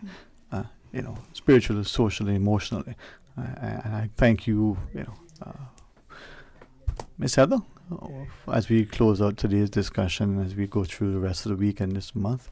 Until our next discussion, what other thoughts would you like to leave with our listeners? Well, thanks so much for having me here today, everyone. It's a real pleasure. Remember to keep your ability to pivot, stay flexible. Remember who you are, your history. Remember who we are, the people of the Cayman Islands. Remember our history. Remember how we were in Ivan. How we bounced back, how we got through things. So just remember deep in yourself who you are and who we are, and that we'll get through things. So keep that hope alive by remembering our history, and that this is a chapter. It's not the whole book. Wow. I like that. Mr. Jones. I think being mindful of where we're at, what we're doing, who we're with, trying to get out of our head sometimes with our thoughts and manage our tolerate our emotions, that come, that it's not, they're not going to kill us, that we are going to feel sadness, we are going to feel anxiety, we are going to feel anger. It's meant to be emotion. It's like a wave, it will pass. Defining what's important to us, taking actions towards those, using technology to our benefit. Like Dr. Bodden said, there's tons of apps that can keep us accountable. I promised a friend back in Canada who I've recently downloaded his app, and I remember talking to him a few years back about developing this app, and it's called Moodie, Moodie, and I promised him to give it a wing here in Cayman, and that I would give a shout out to it, because it's actually something that you can be accountable for your meditations, for your daily things, and keep track and get scores, and it's like a game that they're going to develop or whatever. So all kinds of stuff like this is coming out that can keep us accountable and use technology in a good way, but don't be afraid to put it down to be with the people you're with. Yeah, that's it. Yeah. I think 2020 was a big one, and one that'll definitely go down in the books, and some of us may still be feeling the effects from it. 2021 is a new year, but every day is a new day. And so, it's okay to go through the feelings, but have some ideas, set some small goals that you can work towards. And as they've said, we'll go through the feelings, feel them, move on. Just keep yourself on track and flexible, and anything is possible. We're here for you. If you need any help, there is a counseling center. All of us will be, our contact information will be on the website as well. So thank you, everyone. And thanks very much. As you said, I was thinking probably was the words of Castamado to Muhammad Ali. Stick and move, stick and move. That's what we do, right? So thank you all very much. And I trust that people will avail themselves, whether it's the free services at the counseling center, whether it's through BHSC or on course or others. See our counselors and our psychologists. You can do it. We're with you. There you all go. In this together. You imagine that? You don't have to squint to see that I'm handsome. We're going to pause and take a break. When we come back, more talk today. That thing we've been saying for 64 years, ignore it. Eat the KFC wings, drink the KFC gravy, fill up on fries. Just please forget the thing we normally suggest. You know, that thing you used to do with your tongue after finishing a delicious piece of our KFC chicken. We get it. It's not easy. There's a reason why it's been our slogan for over half a century. But the world's drastically changed of late, and as soon as we can embrace the change, the sooner we can all get back to doing what we do best. KFC. It's good. Happy New Year and happy new SUV to you from Vant Motors during our January SUV sale, where you can save thousands of dollars and get an excellent deal on the perfect SUV to suit your needs. Save $2,000 off the new Ford Escape and enjoy its power, looks, and spacious comfort. The Escape has it all, and it's on sale this month for only $30,900. For a roomy interior, performance, and smart technology, you love the high-spec 7-seater Toyota Rush for only $24,900. With so many SUVs to choose from and savings up to $8,900, drive home your new SUV from Vant Motors on Walkers Road while supplies last. Are you interested in a career in networking? Register now for UCCI's IT Academy. Students can earn their CompTIA A+ certification or take their studies to the next level with cybersecurity, CCNA, cyber ops classes, and much more. For more information, visit www.ucci.edu.ky/experience-it. Visit us at UCCI to register and pay by January 22nd. Classes start on January 25th. Radio Cayman News. The Pfizer-BioNTech COVID-19 vaccine has officially landed. The first COVID-19 vaccines are given to Cayman's leaders, starting the official rollout of stage 1 of the country's vaccination program. Once again, I assure the public that the vaccine is safe. We have to lead from the front, and I'm glad that we're able to take this first to show the nation that it's safe. Radio Cayman, your voice, your choice for today's biggest news. Attention, Caymanians! The registration deadline for the 2021 elections has been extended until 20 January 2021. Caymanians turning 18 on or before the May 26 elections may register now. In order to vote in the 2021 elections, you must register by the 20th of January. For more information, visit elections.ky or the elections office at Baytown Office Suites opposite the Wharf Restaurant. Now you can listen to Radio Cayman everywhere. Everywhere. Can you hear me now? Everywhere. Everywhere. Yes, right from your Android or iPhone. Download the Radio Cayman app now on your Android or iOS phone. The Radio Cayman app is where you can listen to Radio Cayman everywhere you go. Everywhere we go, we go. Everywhere we go, we go. Find it in the Google Store, the Apple Store, or use the link at www.radiocayman.gov.ky. Yes, now you can listen to Radio Cayman everywhere. Hi, I'm remodeling our bathroom. I have a few questions. Sure. What are some ideas to make my bathroom feel larger? How do I know if I'm picking the right vanity? How do I choose a new toilet or a new countertop? Also, the lighting is terrible. Can I put a window or a skylight? And do I really need an exhaust fan? You've come to the right place. At Brand Source, we custom design kitchen and baths, and our talented design team can help answer your questions. Whether you're looking for a modern, functional family bathroom or a luxurious personal retreat, we'll help create that beautiful space that makes your home yours. And if you're in a rush for a new look and have a limited budget, our ready-to-install bathroom vanities, built with solid wood and countertops of the finest materials, are a quick and easy remodeling solution. For the very best in custom-designed kitchens and baths, visit Brand Source Home Gallery on Dorsey Drive, Industrial Park, Cayman's Kitchen and Bath Center. Talk today. But I do have some questions. Talk today. Cayman Islands' foremost listeners participation program. Talk today. Because there are more questions than answers. What the public is saying. Waiting to take your calls right now. Sterling Dwayne Ebanks.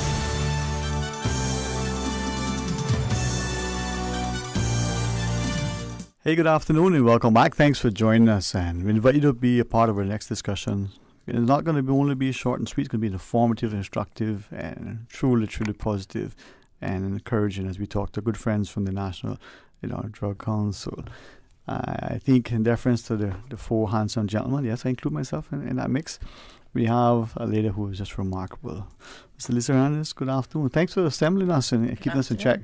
How are you? Happy New Year to you, man. Happy New Year. I'm good, thanks. How you doing? Oh, bless, man, bless. We look every year at the work, that NAC has done. And I think Mr. Miller, Simon, from that perspective, as we see increasingly, at least for me anyway, the notion that we're willing to look at our words and we don't say, I should put it this way, increasingly, hopefully, we're saying less and less drugs and alcohol. We're just saying, alcohol and seeing it as a drug, but not being dismissive of its impact, even though social accepted, it's legal, it's probably something that we come to expect at certain occasions, whether we're taking communion or whether we're toasting a particular celebration. I mean, it's just depending on who we are. Yes, sir. So yes, sir. And when you look at our holiday campaign, sir, and you're going to hear in a few minutes, to see people behave in a responsible manner, it's really, really, it's rewarding at the end of the day. Yeah. For us. All right. Well, before I ask Mr. Taylor to join us, Mr. Michael Campbell, the RCIPS, Media Relations Officer, sometimes I can only imagine, the media unit within a policing service having to prepare something to send out, and sometimes it's not the kind of thing you would want to be writing.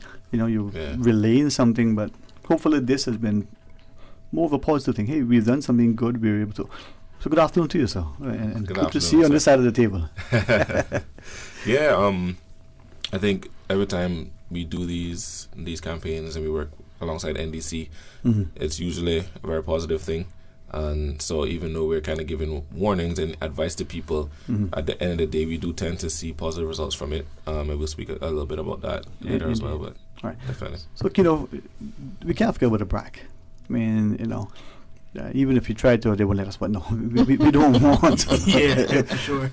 But with great respect, sometimes we don't appreciate that, the hustle and bustle of the big city on Grand Cayman, as it seems, that it's very similar on the BRAC. Okay, it may not be in the stoplights, and hopefully you don't have the challenges that we have over here. But there are families, there are communities. They're impacted just as much, if not more so, because of the community. So, welcome. Yeah, thank you too. Especially this year, since we weren't able to travel because of COVID. We weren't able to travel because of COVID. We've seen an influx of people over in the BRAC. So definitely, I've seen quite a lot of people coming over to party and so on. Let's keep more efficient. That's good. All right. So, Mr. Hernandez, from that, the Arrive Alive 345 campaign. Hopefully it was a success, but give us an overview. Set the stage for a discussion as we continue. Last year or 2020, because I still write in the 2020 date on everything. You too. Yeah, I need to get used to it. But for 2020, it was our 20th anniversary of the campaign. It's been a lot of work put in for 20 years by many people at the National Drug Council and their supporters as well, right? In 2019, we had over 3,000 riders, right? And then we unfortunately, due to COVID, we decreased. But even though the numbers went down, the numbers were still pretty high, because that showed us that there were a lot of residents and locals that utilize. And I'll pass that baton to Simon, because he was out and about that evening. So he'll talk about that a little bit later. But overall, I think from a personal perspective, I'm very, very, very, very happy as to the outcome and the success of this campaign, particularly seeing the numbers of the locals and residents who actually took the bus, who the supporters, those people who owned bars, clubs, as well as restaurants, who did the designated drivers program and supported their patrons and trying to ensure that those who were the designated drivers were taken care of, so that those who were indulging were also being taken care of. So overall, I think from my perspective, the campaign was a huge success. Obviously, because of the COVID restrictions and not having as much visitors, we were quite happy with the outcome. Mr. Miller. Yes, sir. I think my colleague, Mr. Hernandez, said it best. We were very pleased. It goes to show that our local population is being responsible. Like when we opened the show, to what we said, the numbers speaks for themselves. Now, could we do a lot better? Of course. But we have to recognize that people are behaving responsibly. People are making their plans. So people are listening and they're paying attention. From utilizing the designated driver program, receiving their free sodas or free non-alcoholic beverages for those designated drivers, taking the Prevalent pledge through Hurley's. I think there was a number of persons who went online to sign up, right, Lee? There were a number of people who signed up, but I think there were a number who didn't sign up. There were over 100 people who signed the pledge online, but there were over 3,500 people, so approximately 4,000 people who picked up magnets. So maybe they didn't get to the internet or the computer to sign up, but there were out there, pledging by putting that magnet on the back of their car or wherever. Yeah. And what was interesting too, I mean, just informal and nothing empirical, the number of people who consciously, very deliberately amongst themselves, their families, their co-workers, organize, okay, we're going to go out, we're going to make sure that we may have done it loosely in the past, but this time we're going to do it specifically. And even, trying to reduce the numbers, so, 5 or 6, in a car in the past, maybe 2 or 3 and then 3 cars, but they would go out in a group and having more designated drivers. And those who drink, some who didn't even drink as much normally. So very conscious messaging. Yeah. If I could, before I ask, Mr. Campbell from sort of the RCIPS's perspective, the BRAC, what was it like over there, and maybe comparing it to what you perhaps know of or heard from Grand Cayman? It was well received in the BRAC, to be honest with you. You had, like Delisa said, there was numerous people that picked up the magnets. I got pages upon pages that were signed by people, to get these magnets to pledge to keep our roads safe. You had a plethora of businesses actually signed up for the designated driver program. Where you give the keychain. If you weren't drinking, you could get a free non-alcoholic beverage. And so there were lots of keychains that were actually given out. We had 4 buses this year. Okay. Last year we had 3, so we had 4 buses this year. So the whole entire island was covered. I actually was on one of the buses too. We drove up now, and the purple light flashing, hollering out the window, "Come on, man, stay alive!" So it was good, and people utilized it. Cool, people utilized it. You could almost say there's little to no incidents and so on. So hands down, I think that this Arrive Alive 345 campaign each year is getting better and better. Yeah. I signed up for a keychain too. I thought it came with a car, but I wish. That is easy. No, but I'm glad to see, on the BRAC 4 buses. I mean, that's like 1 bus per person. I mean, that's good. Queen City Wrestling got hurt. No, but that's, Mikhail, from the RCIPS perspective, successful? Was it beneficial? What can you share with us as you look at it from how the RCIPS saw this particular campaign? Yeah, definitely. I think as we've gone through the previous years where we've partnered with NDC on this to help promote it as they take care of the logistic end in terms of the buses. And as we do our enforcement through the holiday season, and then we focus on the New Year's Eve night period going into New Year's morning, we're always generally happy with what we see, because so this year we had New Year's Eve, we had 1 DUI arrest, and that was actually earlier in the afternoon, so that was before the period that the bus would have been running. And then we had 1 arrest in the morning of New Year's Day for DUI. And there were some other incidents, but those were, again, later on in the day. So when we talk about the period during which the bus is running, during which the campaign is active, that's 1 arrest, basically. So for a big night such as this, is like the culmination of the year where everyone is out, everyone is kind of partying, and we also have our patrols and everything in full force, to only have one DUI and no major, major collisions, anything like that. I think it speaks volumes to the impact that the program has. I only if it's appropriate. I don't want to get into the specifics other than what it was, but the reason asking the question, I'm thinking sometimes some of us don't appreciate that when we've had a meal, the late sort of office function, for instance, and we had 1 drink in our minds, just 1 drink, but that 1 puts us over the limit. If it's not improper or an invasion of privacy, I don't remember the press release, those 2 arrests, were those people significant over limit, or was it that, they were that close and didn't realize? I mean, I don't know what you can tell us, if you can say anything at all. Yeah, we can. I mean, usually when we talk about DUIs, we sometimes give the amount, the blood alcohol content reading that they would have gotten. The one New Year's Eve, again, this was in the afternoon, about 3 p.m. So that person was pretty high. They were about 0.179. So the limit is 0.1. Almost twice over. %, so almost twice. And then the 1 New Year's morning was 0.137. So about, I guess, 1/3. Yeah. So And the reason why, and thanks for sharing that too, because I think sometimes we don't appreciate, Simon, like, how much of a drink, can affect us. And I know some people who have over the years tried to make themselves as knowledgeable about it. So even buying the proper device to test themselves, making sure that they eat, that they delay, the period between consumption. I had a fellow who relayed to me and wanted me to share the story. I asked him to maybe join us sometime. Yeah, long ago, I suspect it was in the jurisdiction where the limits were, probably half what we have here or thereabouts. They were at a function. It was just a simple thing. He said, his best his recollection, he only had that one drink. Just happened that was one drink too many. And, the timeline, he was over slightly, but it required him to be, going into some sort of program, and loss of license, the employment was in jeopardy.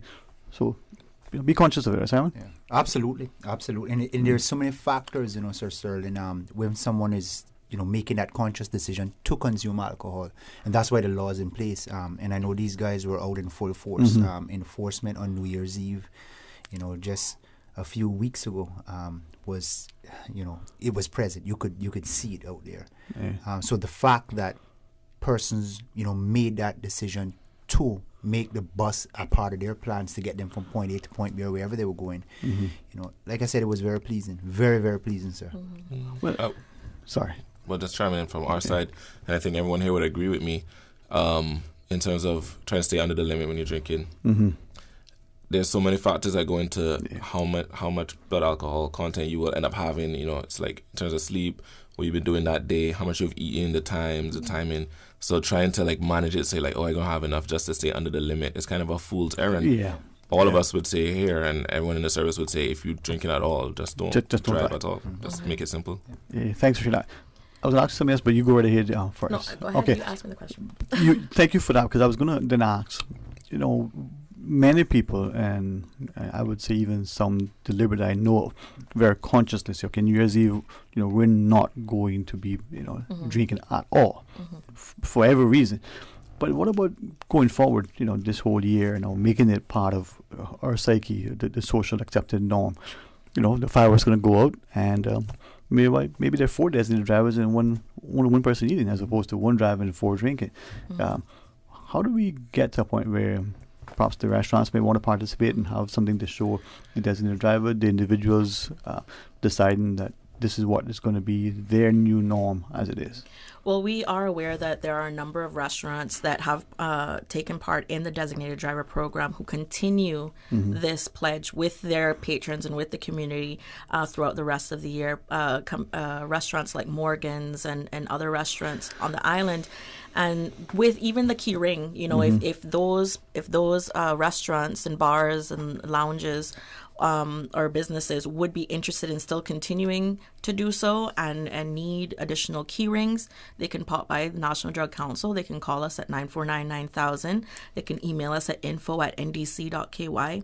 Request the amount of key rings that they'd like, and we will most certainly package them for them and have them ready for pickup. They are available, and we would love for these people to continue to promote, safe driving or the designated driver program. It's very important that we do put this as part of the culture. I really, really have to extend a huge thank you to a lot of the young people who actually took advantage of the Purple Ribbon Bus. It was, as far as I know, heard, is that the majority of the people who or riders were young people, who rode. And you think about it, you would expect for the older generation, to take part, but apparently the buses were full. Yeah. With 20-year-olds, 30-year-olds, 40-year-olds. I'm not going to determine 50-year-olds, young people, old or young. But that was amazing. And with that said, this year we had 2,162 riders, as opposed to 2019 when we had the 3,500. When we doubled. And numbers. And it's clear that the community and the young community is utilizing this and recognize that, NDC, RCIPS, Hurley's Media, Radio Cayman, everyone who was a part of this campaign is actually telling the truth. Let's make it part of the culture. Let's make it part of our events, whether it be throughout the year. I would love collectively would love to see this be something that, throughout the year they'll call and say, hey, we're having an event. We'd like this to be a part of the event. If, someone who's putting on, a promoter who's putting on an event, they want to do that. They want to see how they can work with us to implement this service. Then, let's talk about it. Give us a call. Let's talk about it. Let's see how we can work it out. And I think something that you've shared in the past with, for example, with respect to the TIPS program that you've had, get us as not just responsible patrons but business owners, but as a community who sees the service, the promoter who is doing it. Mr. Miller, from TIPS to the promoter who is going to provide this as an added sort of concierge service and making sure that people be able to return to other events and know they're going to be safe. And that's exactly that. You hit the nail on the head, Sir Sterling. That is exactly how you have to look at this. I mean, if that person goes out and lose their life, or for lack of a better word, get somebody else injured and they end up in Norfolk prison, I mean, that's one less customer to walk through your doors. So the responsibility is not only on the promoters, but a lot of the responsibility is on the person, to that individual, to make that decision. My father always talks about making provision. He said, if you could plan to get married and you build a house, well, you may have children, you might be able to afford to build the 10-bedroom house, but maybe you can build in such a way that you can add on. This is 2021. We're praying for a safe, healthy, very happy, prosperous year. Great things with election results, great things with the financial markets and socially. But Mr. Hernandez, from that perspective, and God's willing, New Year's Eve is going to be here shortly. People can start thinking about planning how to sponsor. Is it too early to make provision? It is definitely not too early, people. It is not. You can call us today, 949-9000. If you're interested in sponsoring the 2021 Arrive Alive 345 campaign, give us a call. We'll give you the information of how you can do so. Again, that's 949-9000. You can email at info@ndc.ky. We also have another package that, you in regards to messaging and different things that you would possibly be interested in supporting as well. You can certainly email us for more information on how you can donate, how you can support. Overall throughout the year, we have a number of other programs that go on, not just the Arrive Alive 345 campaign, although that is what we're talking about today, but there are a number of other ways you can support our initiatives and our programs. Certainly give us send us an email or give us a call, find out more. We really need assistance in regards to getting these messages out there to the community and partnering with people and doing so. If I could then ask you, we sometimes look at, forgive me, the BRAC in particular, and we say, well, geez, it's so small, the roads just go around and around. On Grand Cayman, I don't really recall, the millions of miles of paved roads we have here. Election year, I could probably get even more paved, but that's kidding. But on the BRAC, it's not just a small community; it's a very integrated community, and things happen just like here.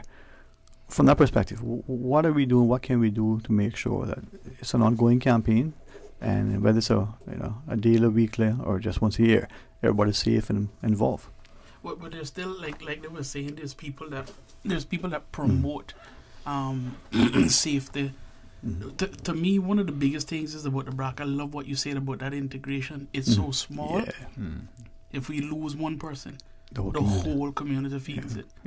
So people really do. I know the police officers over there doing an exceptional job. They're up and down anytime they have the big functions and parties and events. But for me, the overall consensus, now if that's the word I should use, there seems to be people that do want to carpool, because this year I know for a fact that there were families that said, you know what, even though we may not use the purple ribbon buses, we are going together as a family in our car. I'm driving. If the rest of you guys are going to drink and so on. So it's sort of like, the NDC and the other sponsors here have started, like it's starting to get underneath the tire, so to speak. Man.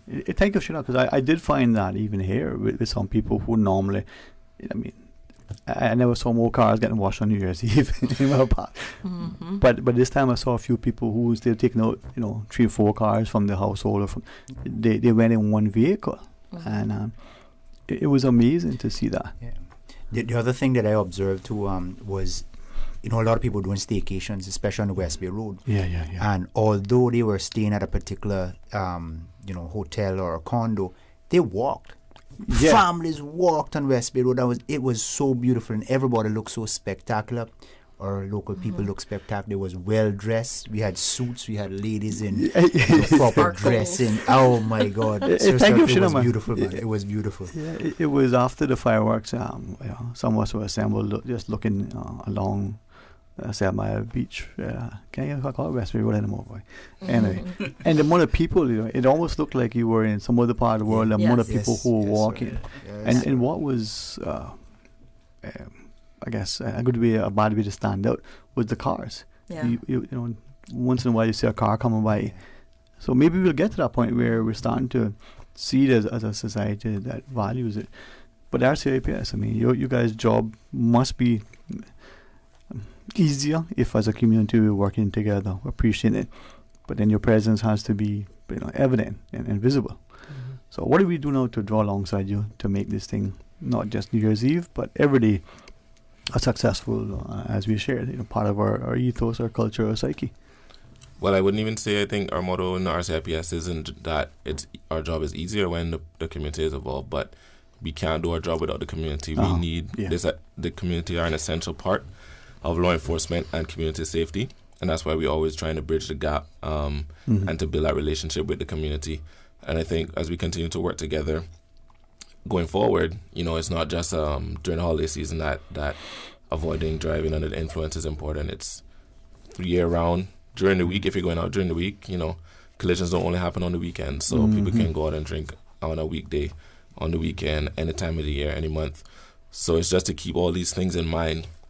I think we know that there's a lot more social events during the holiday season, so that's why we put particular focus, but we are out throughout the year. This is something that as a major focus of our organization, both our organizations. And I think so just keeping that in mind, remembering if you're going to go out and you're going to drink, make a plan. There are many options available. And it might cost you a little bit of expense. But at the end of the day, if you avoid a collision and avoid getting a DOI arrest, you're avoiding a ton more expense, and you might also save a life. So a penny saves a penny earned, right? Better be what? Penny wise than pound foolish. Yeah. As we wrap up our discussion, Mr. Daly, any, not just words for the BRAC, but for the community, but as you wish to share, your thoughts, sir? Well, I definitely look forward to seeing more people in the BRAC utilize the buses, God willing, this year. I almost said next year. Yeah, me too. It's the 2020. I still look forward to seeing people utilize it, and even if there's some way, because I love being in office with these guys because they brainstorm and think of amazing things. Yeah, but no, I ain't let no cat out of no bag today. Please don't keep Keep the cat in the bag. But how where's the cat in the bag in the first place? Yes. How to make it even bigger and better, and how to make it even better. So to all the BRACers, thank you so much for the support, because as you know, this is my first year working with the National Drug Council, and they've supported me through this. They've been patient with me because, I don't always get things right, but, I got my team supporting me. So, let's continue to make this a success, and people's lives matter, so we got to watch out, for each other. He did that, right? Yes. Well, Mr. Miller, Mr. Hernandez, your thoughts? Sir Sterling, I want to thank you and the team here at Radio Cayman, for always being so gracious and giving us the opportunity to, get our message out there. And I think you guys are a part of that change piece. And I know a lot of times you point the fingers at us, but thank you, sir. And to everyone out there, New Year's Eve came and went, thankfully with little incidents, 2 DUIs, right, Mr. Campbell? More or less. More or less, yeah, for that period. So we have a year ahead of us. We have some very important things going to happen in this country, the reopening of our borders and so forth. So we still have to remain diligent and make sure that we're practicing those pieces as well as being responsible, making the plans when we go out on the weekend or to the happy hours, making sure that we have somebody to take us home safely. All right. Special thanks and shout out to our sponsors and the people who supported. And just real quickly, I'll go through those. Jake Scott's, Heineken Zero, CJ Brick K, Island Electronics, Kurt Motors, Napa, Peskel, Blackbeards, the Security Center, First Caribbean, CIBC First Caribbean, Dart, Davenport, the NRA, Flex, Rubis, CUC, Starbucks, and CEL Beauty Center and Supply, as well as obviously the RCIPS, HSA, the Department of Planning, Lands and Survey, Blue Water Medical Supply, Hurley's Supermarket, Foster's Supermarket, Kirkconnell Limited, Radio Cayman, the community and all the supporters and sponsors, as well as the over 80 restaurants that participated, the new ones as well. And anyone I've forgotten, I do apologize, but I really just thank you so very much. And of course, Cayman, guess what? We arrived alive in 2021, just like we wanted to. Amen, man. This year, we're going to have increased discussion, but thank you all very much. And we point the fingers because I think it's worth highlighting. So thank you all. To our listeners, we'll pause and take a break. When we come back, it'll be some open line. What a way to sort of close out Monday's discussion. A special announcement to all who will join us after the show. You want to know what it is? Stay tuned. Today's biggest news. Radio Cayman. It's only 2 species that we have here on island. Your voice, your choice. It is in the best interest of the people of these islands. Local, regional, international. This is Headlines from Radio Cayman's newsroom. Today's biggest news. Chief Medical Officer Dr. John Lee reports 199 COVID-19 tests have been carried out since this was last reported on January 7th. All were negative. The number of people in isolation, either at a government facility or in their homes as required by the Medical Officer of Health, is 1,193. In international news, U.S. President-elect Joe Biden has chosen William Burns, who served for 3 decades as a diplomat, to be his CIA director. Mr. Burns led the Obama administration's negotiations with Iran to reach a landmark nuclear deal in 2015. Before that, he served as ambassador to Russia. If confirmed by the Senate, he would be the first career diplomat in the post. The president-elect, who takes office on January 20th, has asked Congress to confirm his national security team as close to his inauguration as possible. The Indonesian Navy has released footage of divers searching through the wreckage of a passenger plane which crashed into the sea at the weekend as the hunt for its black boxes resumes. Sriwijaya Air Boeing 737 left Jakarta with 62 people on board but vanished from the radar on its way to Borneo Island on Saturday. Search teams have already found aircraft parts and human remains. The plane's black boxes, which have been located, are yet to be recovered. And the authorities in Uganda are investigating the cause of a large-scale death of fish on Lake Victoria, Africa's largest freshwater reservoir. The Fisheries Ministry has warned the public not to eat the dead fish and to instead bury them. Photos posted on social media by local residents show dozens of lifeless fish washed up ashore at Lake Victoria. Officials say the deaths may be caused by a drop in oxygen levels. Those are your latest headlines here on Radio Cayman. I'm Shanda Gallego. For the latest in news and information, follow Radio Cayman on social media, Facebook, Instagram, Twitter. Download the Radio Cayman app or log on to our website, radiocayman.gov.ky. Your voice, your choice, your radio. Maintaining a strong mind and body through sports and general healthy living is a good course of action. But what about your spiritual man, your inner man? He has to be awakened, fed, exercised, strengthened, and led according to the will of God. So, have you heard the call? I'm evangelist Brother Joseph Joey Ebanks, and I'm inviting you to worship Wednesday and Thursday nights at 7:30. We are bringing the Word of God to our communities as Jesus commanded. Faith comes by hearing, so come and hear. Bring your own chair or simply park and listen to the Word of God from your vehicle, covering the Cayman Islands with the Word of God, one community at a time. Have You Heard the Call will be at 135 School Road next to Rehoboth Church of Pastor McField, January 13th and 14th, 7:30 p.m. The Tuesday and Thursday edition of The Business Buzz is brought to you by Cayman Medical Supplies, providing quality pharmaceuticals, medical supplies, and consumer products to healthcare providers, retailers, and ultimately the patients at a reasonable rate in a friendly, caring, and timely manner. Cayman Medical Supplies is located at number 93 Smith Road, Windward Center. Telephone 949-6211. Now you can listen to Radio Cayman everywhere. Everywhere. Can you hear me now? Everywhere. Everywhere. Yes, right from your Android or iPhone. Download the Radio Cayman app now on your Android or iOS phone. The Radio Cayman app is where you can listen to Radio Cayman everywhere you go. Everywhere we go, we go. Everywhere we go, we go. Find it in the Google Store, the Apple Store, or use the link at www.radiocayman.gov.ky. Yes, now you can listen to Radio Cayman everywhere. Talk today. But I do have some questions.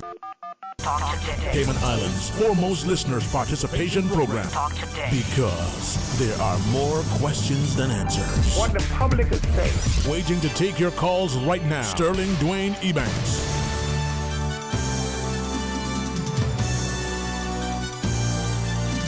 Hey, good afternoon and welcome back. Thank you for joining us. I think it's Monday, but if it isn't, you call and let me know otherwise. We have a few minutes left in today's discussion, and by design, we would like to offer it up as an open line segment for you to call and share your thoughts with us. Maybe there's something burning that you need to ask or say or share. Maybe you just want to, have someone listen to your comments. I won't call them complaints, but that's fine if you wish. 949-8037 or 1-800-534-8255. Flo has made it a toll-free call. So, you want to know what a big announcement was? All right, well, call us and tell us what you think it should be. All right, want to hear from you. 949-8037, 1-800-534-TALK.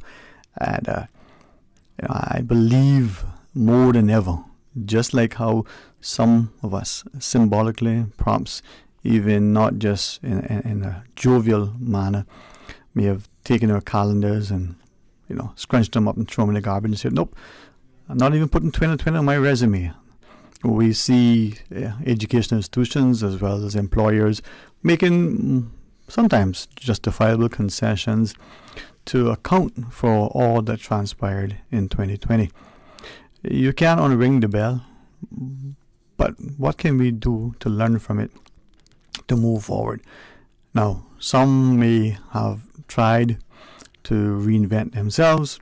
They may try and probably succeed at deceiving us in terms of they have changed, whether it's the politician or whether it's that particular principle in some organization or otherwise. But the question is, are we going to remain vigilant and discerning? Are we going to engage and become informed? And are we going to deliberately, in a very determined effort, set about doing something that is positive and productive? Now, we should sometimes let bygones be bygones, as they say. We should certainly try to lift the burdens by offering up an element of forgiveness. But perhaps we shouldn't abdicate our responsibilities by staying on top of and abreast of things and ensuring that there is a healthy sense of accountability and responsibility in whatever it is that we're about.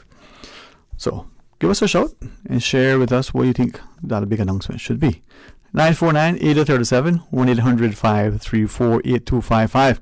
It's not just a test to see if you're listening. It's a test to see, how willing are we in engaging, maybe pushing the envelope, and perhaps, speaking into being, calling those things that aren't as if they were, and perhaps even stirring the pot. Now, for some of us, that big announcement should be that, we've cancelled 2020 and, we'll get a do-over. Or it may be that, there's going to be some particular, new project, social project, a financial project that is going to provide great employment. It may be that, hey, you're getting married. She finally said yes. You've had your eyes on her for a long time and, you've asked her and she's finally said yes. Well, it may be that, you've seen your way forward and you're going to be prepared to row that canoe all by yourself. Let's go to the phones. Hey, good afternoon and welcome. Thanks for calling. Hi, Dwayne. Hey, good afternoon. Next to hear of you, man. Hey, good to hear from you, man. How are you? I'm fine, man. I'm alive. I went this morning, got my my vaccine. Well, actually, me and Jean was we're 83 and 84, and we've been friends for a long time. So I said, well, now it's time for us to get this vaccine, get it over with, So I'm like, what's his name? Chris Rock. I asked him after he got his vaccine. He says, are you worried about what's in it? He says, if you got a hangover and a bad headache, do you worry about what's in the Tylenol tablets you take for it? That's Chris Rock, yeah, huh? I was listening to your program. I was really impressed with it, you know, about being inspirational to people. Mm-hmm. You know, so many people out there make these resolutions for the New Year's but never keep it up. Right. My resolution not to be a better person I was last year, be a better person I was in my previous life. You know, I said to someone, you know, what could be better if you called somebody that they do something in life, mm-hmm. through words or action, and they said, you know, I forgive you, you hurt me, but I want to go back and be friends with you again, or be family, mm-hmm. you know, or vice versa. If they do something, I forgive you. Mm-hmm. That would be, you know, people don't realize how important that is. And I said, don't text that person, call that person, mm-hmm. Take your phone and call the person, because they're waiting for your call. They're thinking, I want to be friends with that person. I want to be family again. Mm-hmm. You know, and sometimes, you know, that burden that you're carrying, it's not worth it, you know, because you're not willing to offer forgiveness. Now, I'm not saying it's easy, as you shared, but no, it's not easy. You know, but it's as much, if not more so, for you as it is for them. And I appreciate you sharing that, because we don't realize sometimes it's that long lost friend, it's the family member, it's that business partner, and it may have been a justifiable wrong, whether, like you said, you know, something they said or did or didn't do, you know. But I mean, if you live in the past, you don't have a present or a future. Or a future, yes, sir. If you think about your past, it can help you put life in perspective. Mm-hmm. You know, we carry around so much baggage. You know, when you can ask for forgiveness or says, I forgive you, you have dumped off that baggage, man. Yeah, man. Yeah, and you feel so much happier about life. Mm-hmm. You know, that's great advice. I mean, I always enjoy when you share, you know, a nice joke with me, but it just shows how, you know, profoundly your statements can be. And I think listening to what you shared now, maybe a lot of us would take that on board and call that person up, go sit with them, you know, and you know, offer up that forgiveness. Yeah, you know, like, you know, I say, well, you go to church every Christmas or Mother's Day. Why just go to church one day? Yeah. Your Sabbath is every day. Mm-hmm. You know, and I said, to be near to God, you got to be more like Him. But you're so right, and there are many of us who only fooling ourselves, right? I mean, we believe that for some reason, you know, nobody can see it, and they may not. We accept that God will see, but then do we even realize that we're only fooling ourselves at the end of the day by carrying that extra burden, by not living, as you said, you know, Christ-like. For you, you know, as you shared, you know, you're in your 8th decade. I mean, life is only getting good now, right? Yeah, both me, Gene, he had, you know, skin cancer, and I had stage 4 cancer at the base of my tongue. Mm-hmm. You don't realize how important life is until you could have I could have lost it. Yeah. And that's it, you know. And when you think, for some of us, you know, whether it's their hands because of the sport or a profession, or whether it's the tongue, you know, through our means of communication or what have you, sometimes it's that thing that happens that puts life in perspective, huh? Yeah, I mean, you know, it was the best thing could have happened to me, because it has put life in perspective for me. It made me realize that, you know, I had to make a change in my life. Mm-hmm.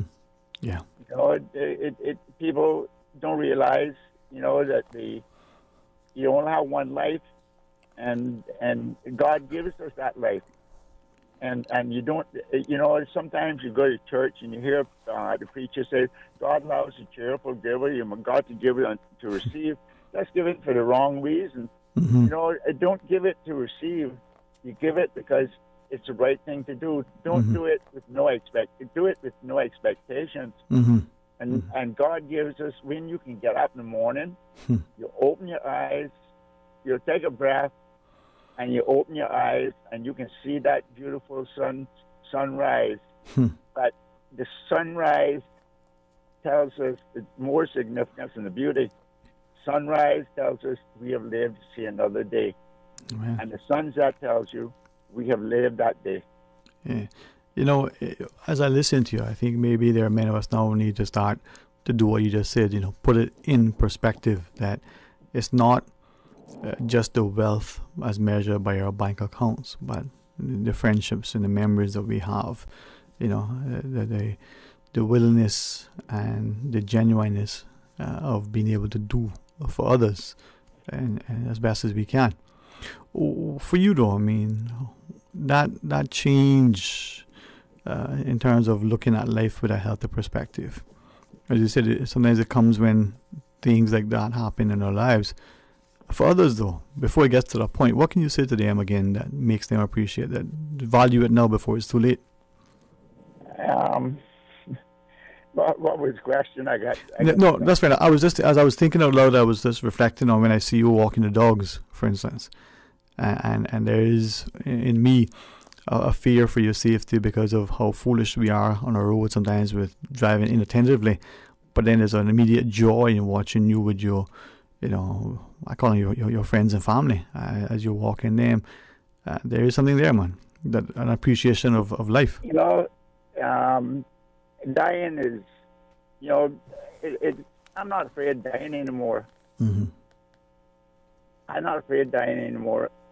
I went to death doors, and believe me, it is a great feeling when you feel that way.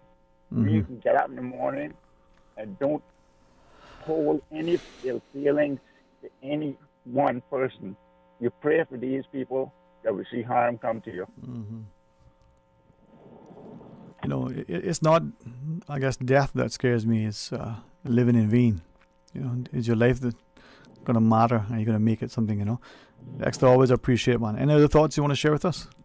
No, that's about it. I just thought about, you know, but just telling the people to let go of that baggage, man. If they have a friend or a family that they had never seen for a long time, call them up. Just go and surprise them. Yeah, but don't put salt on the wound by reminding them who's at fault.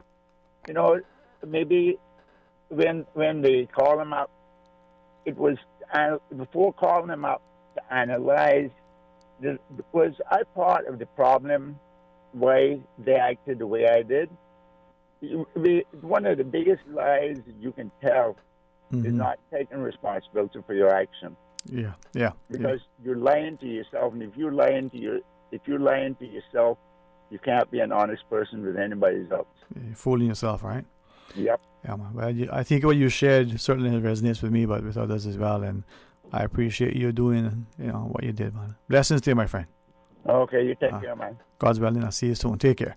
Well, let's take another caller. Hey, good afternoon and welcome. Thank you for sharing. Good afternoon, sir. How are you today? Blessed. How about you, sir? Yes. Well, Happy New Year to you, and I hope you had a good Christmas. Amen. And you as well, man. Happy New Year to you. Yeah. Well, you know, I thought today would be where I was going to call in and just tell you about my miraculous healing and how good God is. Amen. And all the things that He does, you know, because I can only tell you the healing, what happened. And I think I talked to you. I don't know if I talked to you since I had I had bladder cancer, stage 3 bladder cancer, and I went to just the Surrey Hospital, and they looked at it and they told me. A lot of people know about it by now. I mean, I told different people, but this was miraculous. This wasn't some doc. I didn't take no chemo. I didn't take nothing from the doctor because I told him I didn't want to take no chemo. And when the doctor told me she would give me something called immunovirus or immunotherapy. Mm-hmm. And I said, well, that sounds better because what that does, that heals things and stuff like that. But this happened in 6 weeks.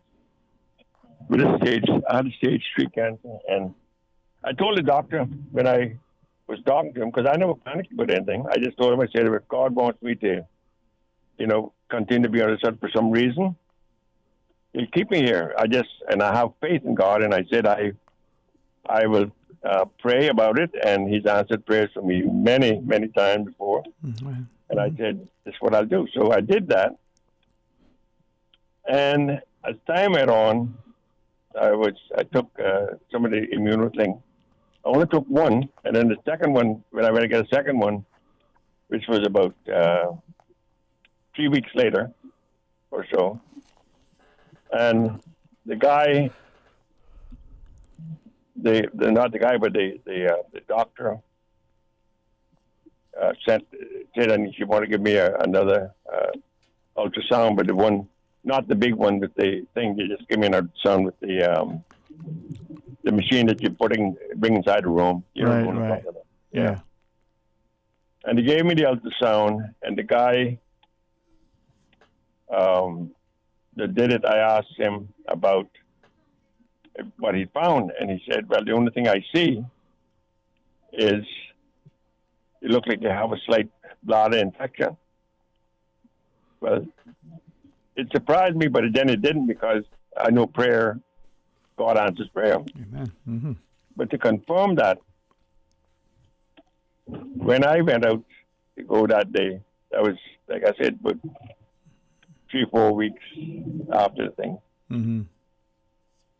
And I saw a doctor, and the doctor said to me, he told me, he said, I'm going to write an article in the British Journal of Oncology about your case.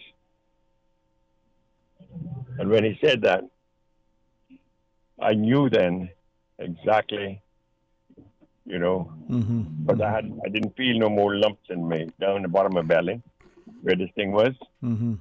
And I wasn't passing blood in my urine like I was going on when before this thing happened. And to make the story short, it's a miracle, man.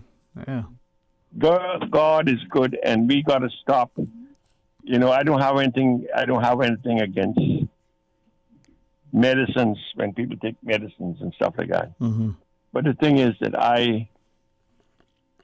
I'm a person that I believe in using what God gave us on this earth to use that instead of the pharmaceutical companies, because they have now a record of making money. Mm-hmm. Money is their objective. If they can sell something to the public and say, this is what it'll do, and people hear something like that. I tell everybody out there that if you want to get, and I've proven this guy's stuff that he does. Mm-hmm. His name is Dr. Al Sears up in West Palm Beach. He's got a therapy now, I think out there that he has, that he says it's neither virus or anything like that will survive if you take that. And I know I've proven his stuff before, and I tell this to people. It's up to them if they want to go and get other things. Mm-hmm. That's their prerogative. But I deal strictly with this guy, and everything that he's done for me so far has been good. And I ask people to think about it, because during it, all I can tell you is God answers prayer. Amen. And this guy is a religious man, and he did things for people like the Reagan. He helped Reagan, and he helped people with Alzheimer's and all this stuff. I mean, the guy is just a godsend. But people will tell you, "Oh, he did." That's Mm-hmm. that's the thing about the the pharmaceutical companies, they don't want nobody to come out with anything, and the FDA goes along, works with the pharmaceutical companies to give them whatever they want, and claim that they can do this, and they pay the FCA that you don't know the corruption in these organizations. I mean, it's outrageous. I'm glad that you were able to share with us that you say what is in your mind a miraculous outcome, and you shared, through prayer and faith for you can bring about the healing. So your message now for others is positive. I mean, if we all trust in Jesus and believe, He said in His Word, faith is the substance of things hoped for, the evidence of things not seen. But what happens to people, a lot of people, and people in my church and your church and different churches, they pray, but then they get so scared of dying that they don't want to take a chance in their mind. They're saying this, I don't take no chances. I'm going to go get the what you call it, the big the one for cancer and all that stuff, that therapy, right? And they do that, and then that stuff is killing people, destroys the body. And I know people right now that have went through that, and they gave it up on their own. They said, "This thing is killing me. If God can take me, I don't want to be no more of this." This is what's happening. Yeah, man. So faith is the substance of things hoped for, the evidence of things not seen, meaning that if you truly believe that God will heal you, He'll do it. Amen. Yeah, man. And I'm glad that He's healed you and that you can be that vessel and vehicle for testimony. Thanks very much, man. Keep the faith, and hopefully, we'll seek through prayer and petition and knowledge, and we find a way to remain positive and productive. Hey, thanks for sharing. Thanks, to all you listening and sharing and contributing. Now, tomorrow, God's willing, you'll join us again for more Talk Today right after the midday news and midday meditation. Until then, be blessed.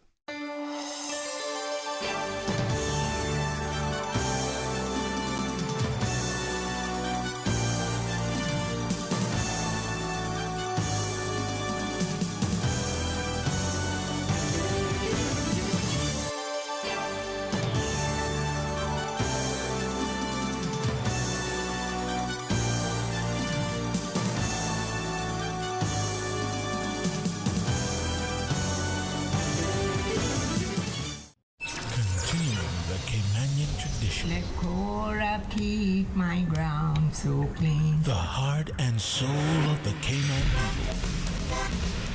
Thank you for keeping the culture alive. There's spread the news every day. From East End to Georgetown, down into West Bay. Radio Cayman